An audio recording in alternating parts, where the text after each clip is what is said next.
Giám đốc bộ phận marketing khẩn trương nuốt nước miếng. Chủ tịch, tôi chỉ báo cáo đúng theo những gì đã nói. Anh nói rất tốt. Lý Sùng Khánh nhẹ gật đầu, ánh mắt ánh lên vài phần tán thưởng. Về tiền bạc, có lẽ chúng ta, Lục Quế Viên, không đấu lại hắn. Nhưng xét về bối cảnh, Trương Dịch còn thua xa. Trong lòng hắn đã đưa ra quyết định. Chuyện này hắn không thể tự mình ra mặt giải quyết, nếu không thì mất hết thể diện. Do đó, hắn sẽ tìm một số người khác thay ông thương lượng với Trương Dịch.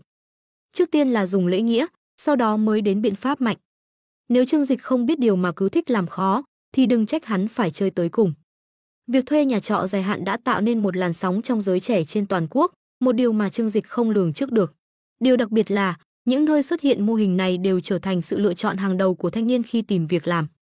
Ban đầu, đây chỉ là chiêu thức để đối phó với Lục Quế Viên, nhưng ngược lại, nó đã thu hút được rất nhiều thanh niên đến các thành phố lớn. Vì vậy, các cơ quan chính quyền địa phương thậm chí đã đưa ra một số tuyên bố, bày tỏ sự ủng hộ đối với mô hình nhà trọ dài hạn. Thậm chí, vì sức ảnh hưởng quá lớn, cả truyền thông quốc gia cũng phải lên tiếng khen ngợi mô hình này. Chính quyền đã công bố rằng, tinh thần cống hiến vì cộng đồng như thế này đáng được khen ngợi và tôn trọng, là một hình mẫu tiêu biểu cho các doanh nghiệp dân tộc. Vấn đề giá nhà cao vẫn là bài toán đau đầu đối với chính quyền. Nó đã khiến giới trẻ rơi vào giai đoạn sống với ít ham muốn, dẫn đến tỷ lệ kết hôn và sinh con giảm mạnh. Mặc dù chính quyền hiểu được mức độ nghiêm trọng của vấn đề này, nhưng vì nhiều lý do, họ không thể can thiệp trực tiếp. Thế nhưng, Trương Dịch, một doanh nhân, lại dùng sức mạnh của mình để vô tư giúp đỡ thanh niên giải quyết vấn đề nhà ở.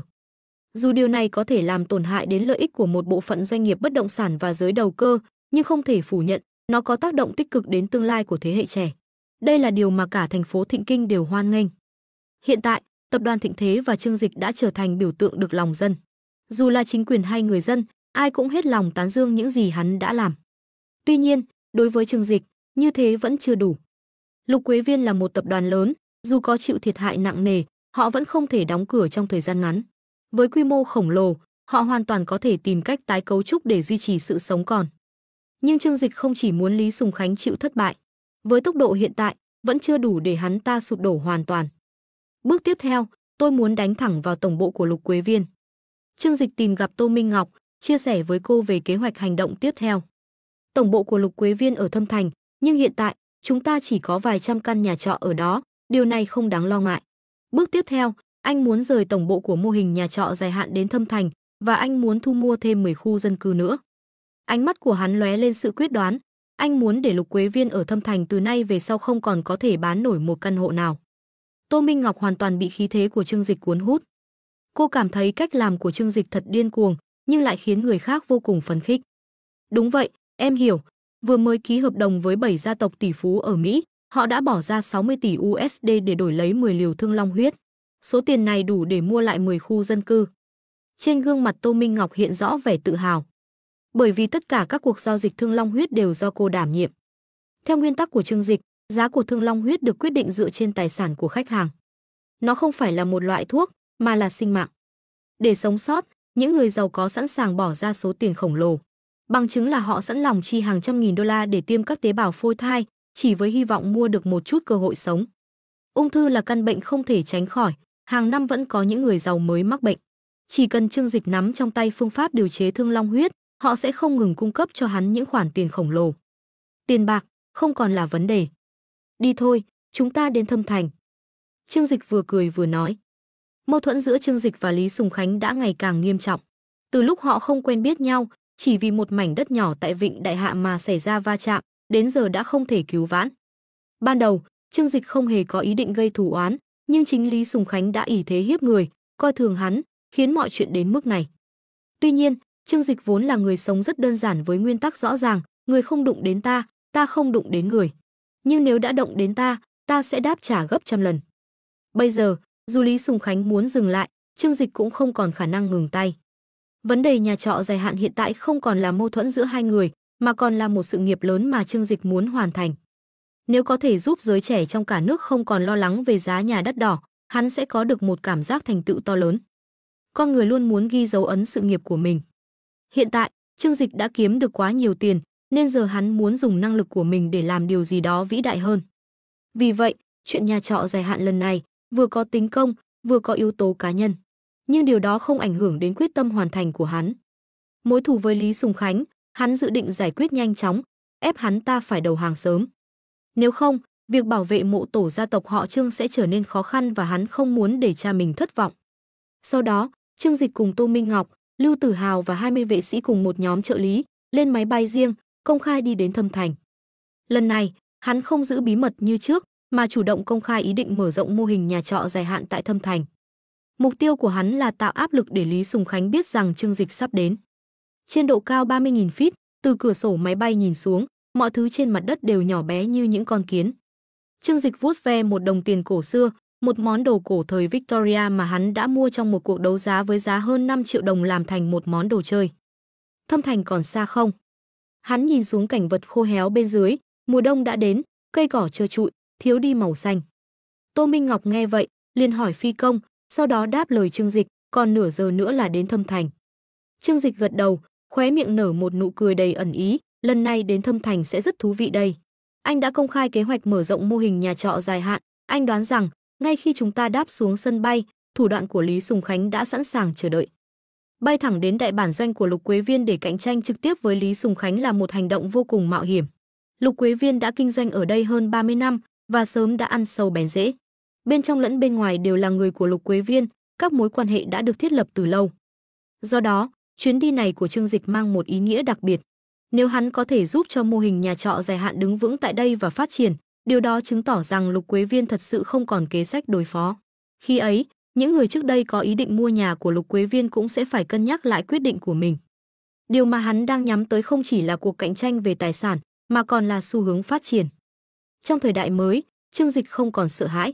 Sau khi phát triển thành công sản phẩm Thương Long huyết, hắn đã thu hút được sự ủng hộ của rất nhiều người có sức ảnh hưởng.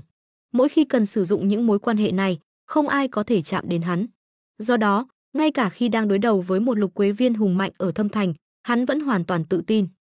Nhưng anh cũng phải cẩn thận, Lý Sùng Khánh có thể sẽ liều lĩnh khi bị dồn vào đường cùng. Tô Minh Ngọc cảnh báo khi đứng bên cạnh Trương Dịch.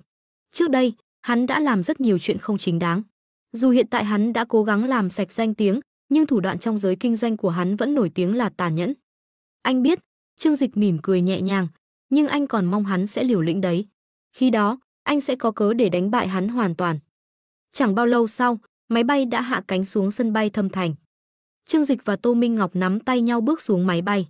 Hắn đeo một chiếc kính râm lớn, mặc áo khoác lông thủ công đắt tiền với cổ áo cao che gần nửa khuôn mặt, nhưng phong thái sang trọng vẫn toát ra rõ rệt. Xung quanh, mười mấy vệ sĩ và nhân viên công ty mang theo hành lý, cẩn thận bảo vệ mọi người xung quanh. Khi bước vào sảnh đón khách, một nhóm người mặc vest đen đã chờ sẵn. Xin hỏi có phải Tổng Giám đốc Trương không? Một người đàn ông ngoài 30, đeo kính gọng vàng, bất ngờ lên tiếng hỏi. Trương Dịch liếc mắt nhìn qua nhóm người này, nhận ra họ đều có vẻ là những lãnh đạo có thẩm quyền. Tô Minh Ngọc ghé vào tai hắn, nhẹ nhàng nói, người đứng giữa với kiểu tóc vuốt ngược chính là Ôn Đạo Tinh, quan chức cấp cao của Thâm Thành. Cả quan chức cũng đến à? Trương Dịch ngạc nhiên, không ngờ họ lại chuẩn bị một đội hình lớn thế này, ha ha. Tô Minh Ngọc có chút nghiêm túc, nói khẽ, chúng ta vừa hạ cánh đã được đón tiếp với nghi thức long trọng thế này, e rằng sau này tiến độ các dự án ở Thâm Thành sẽ rất khó khăn. Một đội hình như vậy có thể khiến bất kỳ doanh nhân nào đến Thâm Thành đều cảm thấy căng thẳng. Đặc biệt là khi ai cũng biết rằng Trương Dịch lần này đến để đối đầu trực tiếp với Lục Quế Viên. Bầu không khí trở nên nghiêm trọng hơn. Trương Dịch không bỏ kính râm xuống, chỉ nhẹ nhàng gật đầu, tôi là Trương Dịch, các vị là. Người đàn ông đeo kính gọng vàng lễ phép chỉ về phía Ôn Đạo Tinh và nói, Tổng Giám đốc Trương, vị này là bí thư Ôn của Thâm Thành. Còn đây là những người phụ trách các bộ phận trong thành phố. Chúng tôi biết anh sắp đến nên đã đến đây đón tiếp anh. Ôn Đạo Tinh mỉm cười, nói với Trương Dịch, chào Trương tiên sinh, hoan nghênh anh đến Thâm Thành. Trương Dịch cũng cười, tiến tới chủ động đưa tay ra. Thật không ngờ mình lại được đích thân bí thư Ôn tiếp đón. Tôi thật sự cảm thấy vinh dự và có phần lo lắng. Hắn chỉ về phía Tô Minh Ngọc và giới thiệu, đây là tổng giám đốc hành chính của tập đoàn Thịnh Thế và thư ký của tôi, cô Tô Minh Ngọc. Khi nhìn thấy Tô Minh Ngọc, ánh mắt của nhóm người đứng trước tràn đầy sự kinh ngạc. Bấy lâu nay, tiếng tăm của Tô tiểu thư đã vang xa. Hôm nay mới có cơ hội gặp mặt, thật sự là rực rỡ hơn cả mong đợi. Ôn Đạo Tinh mỉm cười nói, nhưng ánh mắt không dám có chút khinh suất nào khi đối diện với Trương Dịch. Ai cũng biết, Trương Dịch giờ đây không phải là một doanh nhân bình thường. Từ khi Tao Bao trở thành tập đoàn thương mại hàng đầu cả nước, hắn đã trở thành thần tài của nhiều khu vực. Những nơi mà Tao Bao đầu tư đều phát triển kinh tế vượt bậc. Chưa kể, gần đây hắn đã gây tiếng vang lớn nhờ nghiên cứu ra dược phẩm chống ung thư và mô hình nhà trọ dài hạn, Danh tiếng của hắn lan rộng khắp cả nước. Với một nhân vật tầm cỡ như vậy, ngay cả Bí thư Ôn cũng không dám lơ là. Thậm chí, nếu không phải vì Lý Sùng Khánh đã nhờ cậy đến ông để can thiệp, biết rằng Trương Dịch sẽ đến, Ôn Đạo Tinh cũng đã lên kế hoạch mời hắn một bữa cơm để trò chuyện.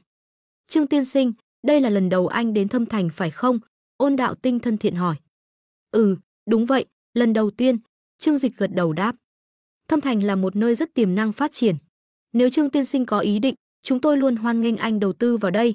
Ôn Đạo Tinh vừa cười vừa nói. Trương Dịch cũng cười đáp lại, tại sao phải chờ sau này?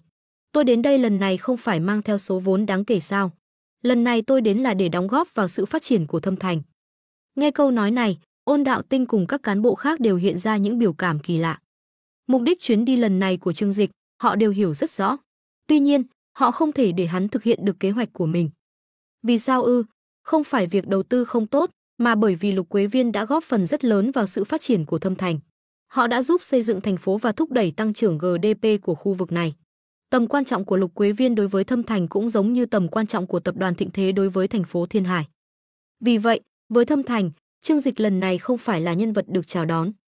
Chúng tôi đã chuẩn bị một bữa tiệc nhỏ để đón tiếp Trương tiên sinh, mời anh cùng chúng tôi dùng một bữa rượu. Ôn Đạo Tinh nhanh chóng thay đổi chủ đề.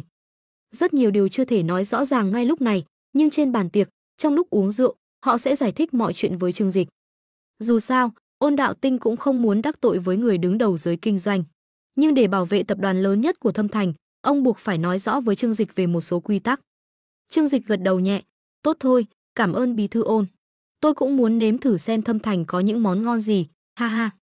Sau vài lời khách sáo, họ cùng lên những chiếc xe đã chuẩn bị sẵn để rời khỏi sân bay. Trương Dịch và Tô Minh Ngọc ngồi trong một chiếc Audi, khi xe chạy trên con đường lớn, hắn hạ cửa kính xuống, hào hứng ngắm nhìn phong cảnh bên ngoài. So với thành phố Thiên Hải, Thâm Thành có quy mô nhỏ hơn khoảng một nửa, nhưng sự phát triển kinh tế không hề kém cạnh. Những tòa nhà cao tầng ở đây thậm chí còn dày đặc hơn cả ở Thiên Hải. Từ xa, hắn có thể nhìn thấy một vài tòa nhà đang được xây dựng, cao khoảng 50 đến 60 tầng. Tấm biển lớn màu xanh lam treo trên đó nổi bật với 3 chữ Lục Quế Viên. Đối với Thâm Thành, Lục Quế Viên chính là biểu tượng của thành phố này. Lục Quế Viên đúng là đã góp phần lớn vào việc xây dựng nên thành phố này, Trương Dịch cảm thán nói. Người lái xe là một chàng trai trẻ hơn 20 tuổi, được phân công đến đón tiếp Trương Dịch. Anh ta trông rất phấn khích.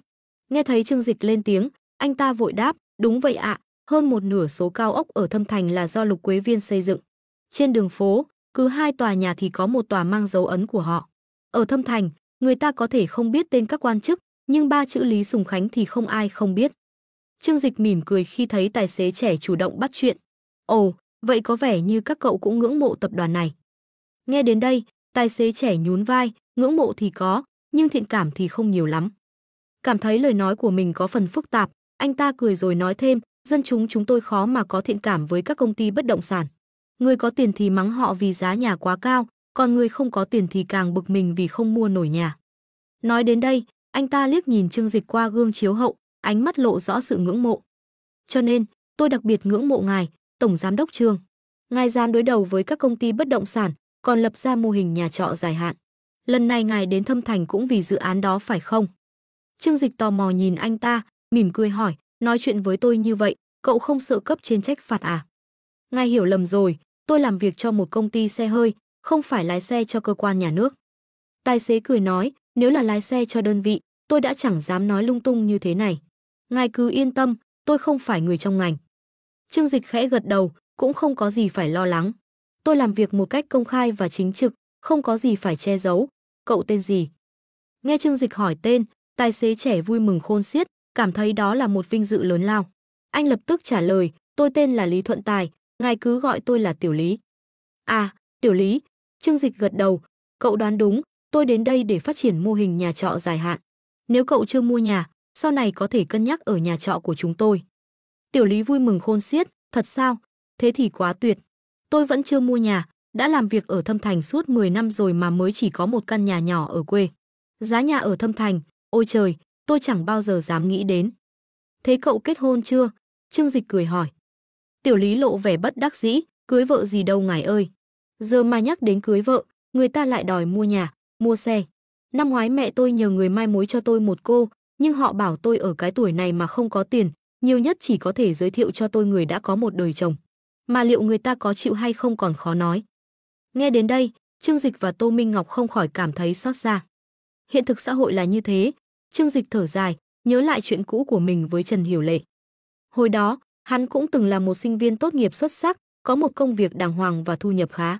Thế nhưng, dù có làm việc chăm chỉ, sau 5 năm ở Thiên Hải, hắn vẫn khó có thể tích lũy đủ tiền để mua nhà, chứ chưa nói đến việc mua xe.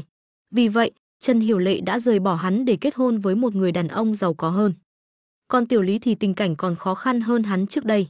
Việc lấy vợ sinh con đối với cậu ta quả thật chỉ là giấc mơ xa vời. Rồi mọi thứ sẽ thay đổi. Trương Dịch mỉm cười, giọng nói đầy chắc chắn. Nghe vậy, Tiểu Lý gật đầu đồng tình, thay đổi cục diện hiện nay phải trông chờ vào những người có tâm và có tài như ngài, Tổng Giám đốc Trương. Tôi biết, ngài đã bỏ tiền ra giúp đỡ thanh niên mua nhà, ngài đúng là người có lòng. Anh ta giơ ngón cái lên khen ngợi Trương Dịch. Trương Dịch cười lắc đầu, tôi chỉ làm những gì mình có thể thôi. Khi tài sản tích lũy đến một mức nào đó, có người sẽ trở thành kẻ keo kiệt, có người lại phát triển những sở thích kỳ lạ, nhưng cũng có người muốn cống hiến điều gì đó cho thế giới này. Hắn nhìn ra ngoài cửa sổ, nơi những tòa cao ốc mọc lên san sát, ánh mắt đầy suy tư.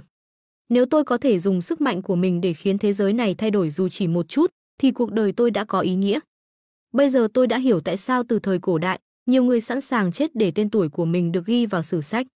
Chiếc xe tiếp tục chạy dọc theo những con đường trong thành phố, đi qua nhiều công trường đang xây dựng, với những tòa cao ốc vươn mình lên trời cao. Trương Dịch ngẫm nghĩ một lúc, rồi quay sang Tô Minh Ngọc cười nói, có vẻ họ cố ý dẫn chúng ta đi qua đây để cho chúng ta thấy thành tựu của Lục Quế Viên. Đúng là tâm tư của Tư Mã Chiêu, ai cũng thấy rõ. Vậy nên, họ đến đây là để khuyên anh từ bỏ ý định.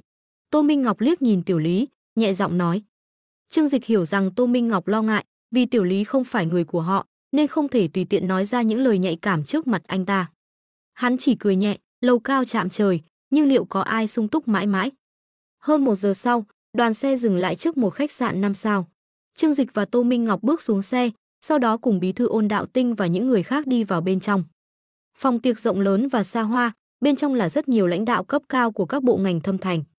Trên bàn tiệc, Ôn Đạo Tinh lần lượt giới thiệu những người có mặt với Trương Dịch và Tô Minh Ngọc. Dù mỉm cười chào hỏi từng người, nhưng dưới bàn, Tô Minh Ngọc lặng lẽ siết chặt tay lại. Đây là lần đầu tiên cô tham dự một bữa tiệc mang tính chính trị như vậy, và cô hiểu rõ rằng bữa cơm này có thể là một hồng môn yến. Đúng lúc ấy, Trương Dịch nhẹ nhàng nắm lấy tay cô. Bàn tay ấm áp của hắn đã xua tan sự lo lắng trong lòng cô. Cô liếc nhìn người đàn ông điềm tĩnh ngồi cạnh mình, lập tức cảm thấy yên tâm hơn. Trong mắt cô, Trương Dịch là người không gì là không thể. Rượu được rót đầy trên bàn, các lãnh đạo bắt đầu mời rượu Trương Dịch. Ban đầu, họ nghĩ rằng Trương Dịch sẽ từ chối khéo léo. Nhưng ngược lại, điều bất ngờ là Trương Dịch không từ chối bất kỳ lời mời nào. Ai mời bao nhiêu, hắn uống bấy nhiêu. Tôi làm cho, anh cứ tự nhiên, Trương Dịch nói khi đối diện với một cán bộ phụ trách thị trường bất động sản. Hắn nâng ly rượu mạnh lên và uống cạn trong một hơi. Cảnh tượng này khiến vị cán bộ đối diện biến sắc, và những người khác cũng cảm nhận được áp lực.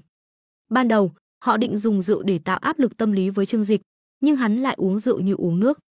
Sau khi Trương Dịch uống cạn, hắn đảo ngược ly ra hiệu mình đã uống xong. Không còn cách nào khác, vị cán bộ kia chỉ có thể kiên trì uống hết ly rượu của mình. Trên bàn rượu, Ôn Đạo Tinh và mọi người ban đầu chỉ nói chuyện phiếm, chủ đề loanh quanh trên trời dưới đất, tuyệt nhiên không đả động đến vấn đề nhà trọ dài hạn hay Lục Quế Viên. Ý định của họ là uống rượu trước để tạo áp lực tinh thần lên Trương Dịch, sau đó mới dễ bề bàn chuyện. Tuy nhiên, điều mà không ai ngờ tới là tử lượng của Trương Dịch lại vô cùng đáng nể, như thể không có giới hạn. Vốn dĩ, do thường xuyên đi gặp gỡ đối tác và tiếp khách, Trương Dịch đã sở hữu tử lượng ngang với 2 cân rượu trắng. Sau khi trải qua những lần cải thiện sức khỏe và luyện tập thể chất, cơ thể hắn đã trở nên đặc biệt hơn người thường, có khả năng phân giải rượu cực kỳ nhanh chóng. Rượu mạnh vào bụng chẳng bao lâu đã bị cơ thể hắn phân giải thành năng lượng, nhanh chóng bốc hơi qua mồ hôi. Sau 2 vòng đấu rượu, Trương Dịch đã uống hết 2 bình rượu trắng mà vẫn không chút biểu cảm, thậm chí hơi thở cũng không thay đổi.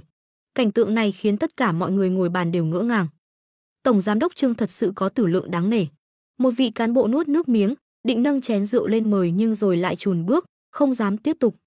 Lúc này, Trương Dịch mới mỉm cười, giải thích, tôi từng mắc bệnh nặng, từ sau đó, mỗi lần uống rượu đều không bao giờ say. Bác sĩ bảo rằng rượu vào dạ dày tôi thì liền bị phân giải ngay. Cả bàn nhìn nhau, nhận ra rằng kế hoạch ép rượu đã hoàn toàn thất bại.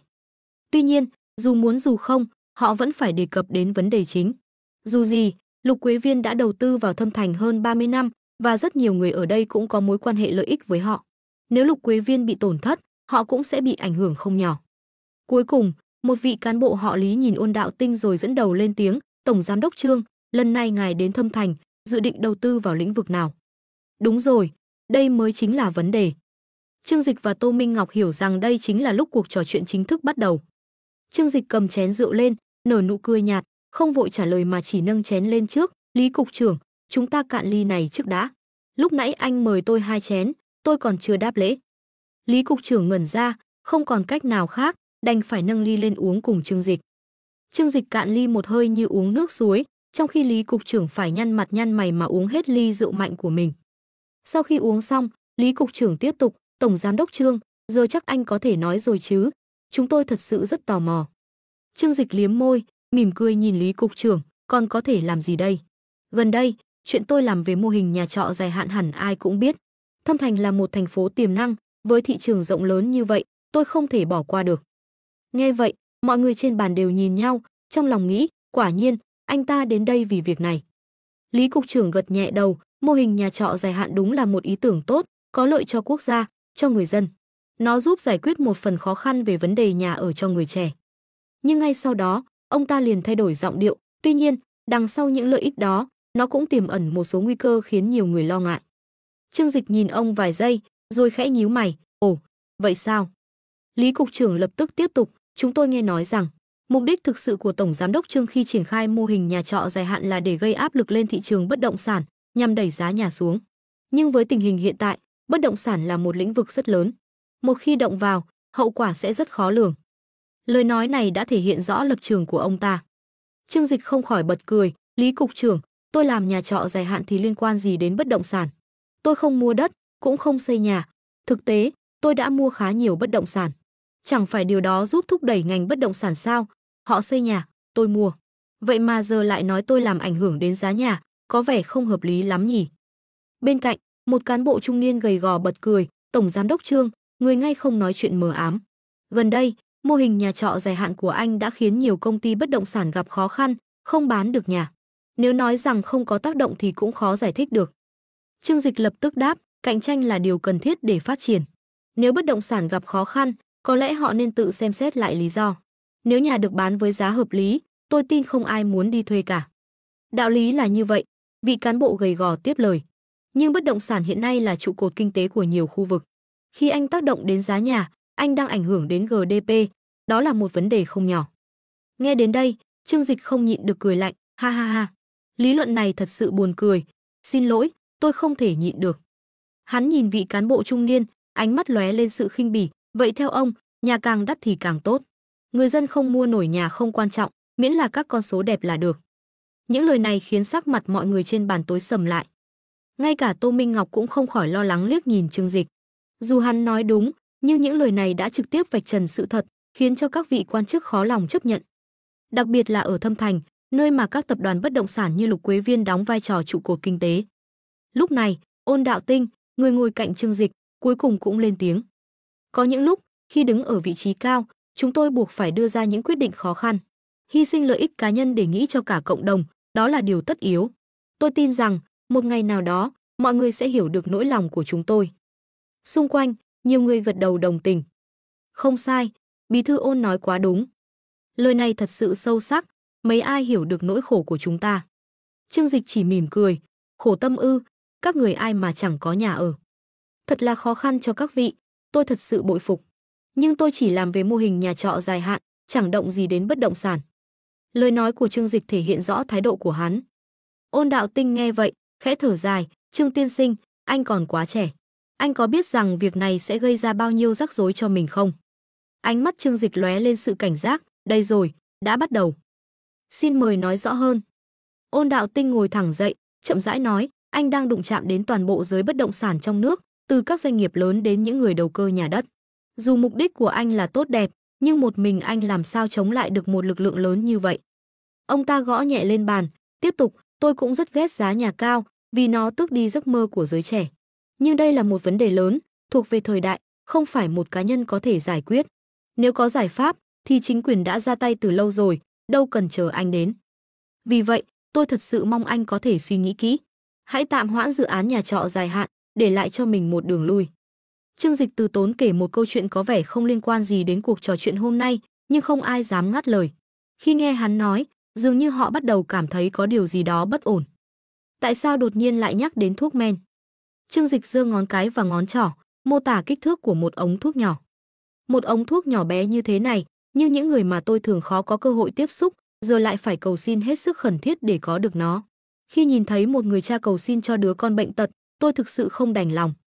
Hắn thở dài, rồi tiếp tục, dù sao, ai trong chúng ta mà không có người bệnh trong nhà. Các anh thử nghĩ xem, liệu có ai dám chắc rằng nhà mình sẽ không có ai mắc bệnh trong tương lai không? Câu nói của Trương Dịch như một chiếc búa lớn nện vào lòng từng người ngồi trên bàn tiệc. Họ hiểu rõ ý nghĩa đằng sau lời nói ấy.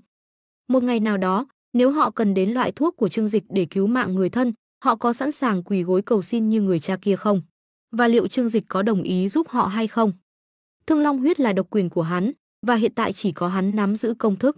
Điều đó có nghĩa là bất kỳ ai, dù có thân phận cao quý đến đâu, nếu mắc ung thư mà muốn sống tiếp, đều phải phụ thuộc vào quyết định của Trương Dịch. Trong số những người ngồi ở đây, có ai dám chắc rằng bản thân hoặc người nhà sẽ không bao giờ mắc bệnh hiểm nghèo? Ánh mắt của nhiều người bắt đầu hướng về một cán bộ ngành thương mại, người cười ngượng ngùng. Cách đây không lâu, ông ta đã phải đến Thiên Hải xin thuốc cho mẹ mình. Giờ đây, bệnh tình của mẹ ông đã thuyên giảm và đang an dưỡng tại một viện dưỡng lão. Chắc tôi uống hơi nhiều rồi, nói năng có phần lung tung, ha ha. Trương Dịch giả vờ ôm trán, dáng vẻ lảo đảo như người say. Xin lỗi mọi người, hôm nay tôi xin phép về trước. Chúng ta có gì để lần sau trò chuyện tiếp nhé. Hắn từ từ đứng dậy, Tô Minh Ngọc liền vội bước tới đỡ hắn. Trương tiên sinh, ngài cẩn thận một chút. Ôn Đạo Tinh cũng đứng dậy tiễn. Không cần đâu, mọi người cứ ngồi lại uống tiếp, đừng tiễn tôi. Trương Dịch nói vậy, nhưng mọi người đương nhiên không thể không tiễn hắn. Dù sao, bữa tiệc hôm nay là tổ chức để đón tiếp hắn. Cả bàn tiệc đứng lên tiễn Trương Dịch ra xe. Nhìn theo xe hắn rời đi, trên mặt ai nấy đều hiện lên những nụ cười khổ đầy ý nghĩa. Những lời Trương Dịch vừa nói đã để lại tác động sâu sắc đến từng người. Câu chuyện về Thương Long huyết ít nhất đã chỉ ra hai điều quan trọng. Thứ nhất, rất nhiều người đã nhận ân huệ từ Trương Dịch, và đó đều là những người có địa vị, quyền lực không tầm thường. Nếu muốn chống lại hắn, họ cần phải suy nghĩ thật kỹ. Thứ hai, Trương Dịch đã thẳng thắn biểu đạt quan điểm, bất kỳ ai dám giúp Lý Sùng Khánh đối đầu với hắn, người đó sẽ trở thành kẻ thù của hắn. Và nếu một ngày nào đó cần xin thuốc cứu mạng, hãy quên chuyện đó đi. Sau khi tiễn Trương Dịch, các lãnh đạo của Thâm Thành đều mang vẻ mặt nặng trĩu. Những lời của Trương Dịch không thể coi là không có trọng lượng. Như hắn đã nói, ai dám chắc rằng nhà mình sẽ không có người bệnh trong tương lai. Chờ đến khi phải cầu xin sự giúp đỡ thì đã quá muộn để nối lại mối quan hệ. Làm sao đây, bí thư Ôn? Lý Cục lo lắng hỏi. Ôn Đạo Tinh trầm ngâm rất lâu, hai tay chắp sau lưng, nhìn ra xa nơi hai tòa cao ốc hơn 100 tầng. Những tòa nhà đó từng là biểu tượng do Lục Quế Viên xây dựng tại Thâm Thành, và đến giờ vẫn sừng sững giữa trung tâm thành phố, tỏa sáng rực rỡ. Nhưng tâm trạng của Ôn Đạo Tinh lại không thể sáng ngời như những tòa nhà đó. Thôi, về đi thôi. Ông thở dài, rồi quay lưng rời khỏi hiện trường. Trên xe, Trương Dịch ngồi ở hàng ghế sau, gương mặt không hề có vẻ say rượu. Tô Minh Ngọc ngồi bên cạnh hắn, tay nhẹ nhàng xoa bóp vai cho hắn. Trương Dịch, hôm nay anh nói những lời cứng rắn như vậy, liệu có gây ra phản ứng ngược không? Lời cảnh cáo của Ôn Đạo Tinh khiến Tô Minh Ngọc cảm thấy lo lắng. Cô không sợ cạnh tranh công bằng trên thương trường, nhưng điều cô sợ là đối thủ sẽ lợi dụng các mối quan hệ quyền lực để gây áp lực. Đó là điều mà không ai không e ngại. Sợ gì chứ? Cùng lắm thì anh sẽ dùng những mối quan hệ của mình. Chỉ cần họ không gây cản trở về phía chính quyền, chúng ta chắc chắn sẽ thắng trên thị trường. Trương Dịch vuốt ve khuôn mặt xinh đẹp và làn da mịn màng của cô. Hắn rất thích sự dịu dàng này.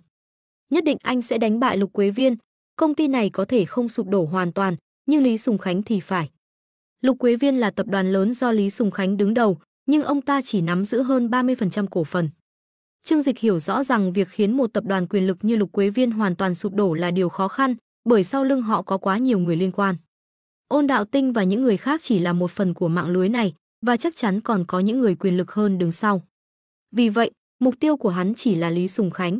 Chỉ cần ông ta sụp đổ, Trương Dịch sẽ nới lỏng áp lực đối với Lục Quế Viên. Tất nhiên, từ đó, việc bán nhà của họ sẽ không còn dễ dàng kiếm lợi như trước. Nhưng những khoản tiền ấy vốn là từ mồ hôi nước mắt của người dân và không thuộc về Lý Sùng Khánh. Khi đó, người dân sẽ có nhiều lựa chọn hơn. Giá nhà hạ xuống mức có thể mua được, hoặc người ta có thể chọn thuê nhà dài hạn. Chỉ có cạnh tranh trên thị trường mới mang lại lợi ích tối đa cho người tiêu dùng. Ôn Đạo Tinh gọi điện cho Lý Sùng Khánh, thông báo rằng việc thuyết phục Trương Dịch đã thất bại. Chuyện này tôi đã cố gắng hết sức, nhưng hậu thuẫn của Trương Dịch quá mạnh. Quan hệ của anh ta trên cao cũng vô cùng phức tạp. Tốt nhất là đừng ai giúp đỡ, chỉ có thể dựa vào chính các người mà thôi. Lý Sùng Khánh nghe xong cảm thấy lạnh người. Tại sao lại như thế? Trương Dịch rốt cuộc có bản lĩnh gì? Chỉ cần việc anh ta giúp đỡ nhiều vị chức cao cấp trong các cơ quan chữa khỏi bệnh ung thư cho người nhà họ. Những người đó chỉ cần dậm chân một cái, không phải ai trong chúng ta có thể chống lại được. Ôn Đạo Tinh nói rõ. Lý Sùng Khánh im lặng, không ngờ rằng mình lại gặp thất bại bởi ngành dược của tập đoàn Thịnh Thế. Vậy là không ai giúp tôi, điều đó có nghĩa là dù tôi có làm gì, phía trên cũng sẽ không can thiệp sao? Lý Sùng Khánh cắn răng hỏi. Đúng vậy, anh có thể dùng bất kỳ thủ đoạn nào, miễn là không đi quá giới hạn. Chúng tôi sẽ không can thiệp, cứ liệu mà hành động. Ôn Đạo Tinh chỉ có thể làm đến mức này. Những lời cảnh cáo của Trương Dịch đã khiến ông thật sự dè chừng, không dám đụng đến mô hình nhà trọ dài hạn. Tuy nhiên, ông cũng không cấm Lý Sùng Khánh tiếp tục đấu tranh để bảo vệ Lục Quế Viên. Đó là giới hạn mà ông có thể đảm bảo. Nếu ngay cả tại đại bản doanh của mình, Lục Quế Viên không thể thắng được Trương Dịch, thì điều đó chỉ có nghĩa là tập đoàn này đã đến hồi kết. Lý Sùng Khánh cúp máy, gầm lên với thư ký, gọi tất cả các giám đốc bộ phận đến gặp tôi ngay. Ông không tin rằng, sau mấy chục năm gây dựng tại Thâm Thành, Trương Dịch lại có thể đánh bại mình. Bằng mọi giá, ông phải bảo vệ thành trì cuối cùng của mình và đuổi nhà trọ dài hạn ra khỏi thành phố này. Kể từ khi Trương Dịch đặt chân vào Thâm Thành, mọi người đều hiểu rằng cuộc chiến giữa hắn và tập đoàn bất động sản lớn nhất trong nước, Lục Quế Viên, đã bắt đầu. Cả hai bên đều có chỗ dựa vô cùng phức tạp, những nhân vật có thực quyền ủng hộ phía sau. Vì vậy, không thể chỉ dựa vào quyền lực để áp đảo đối phương.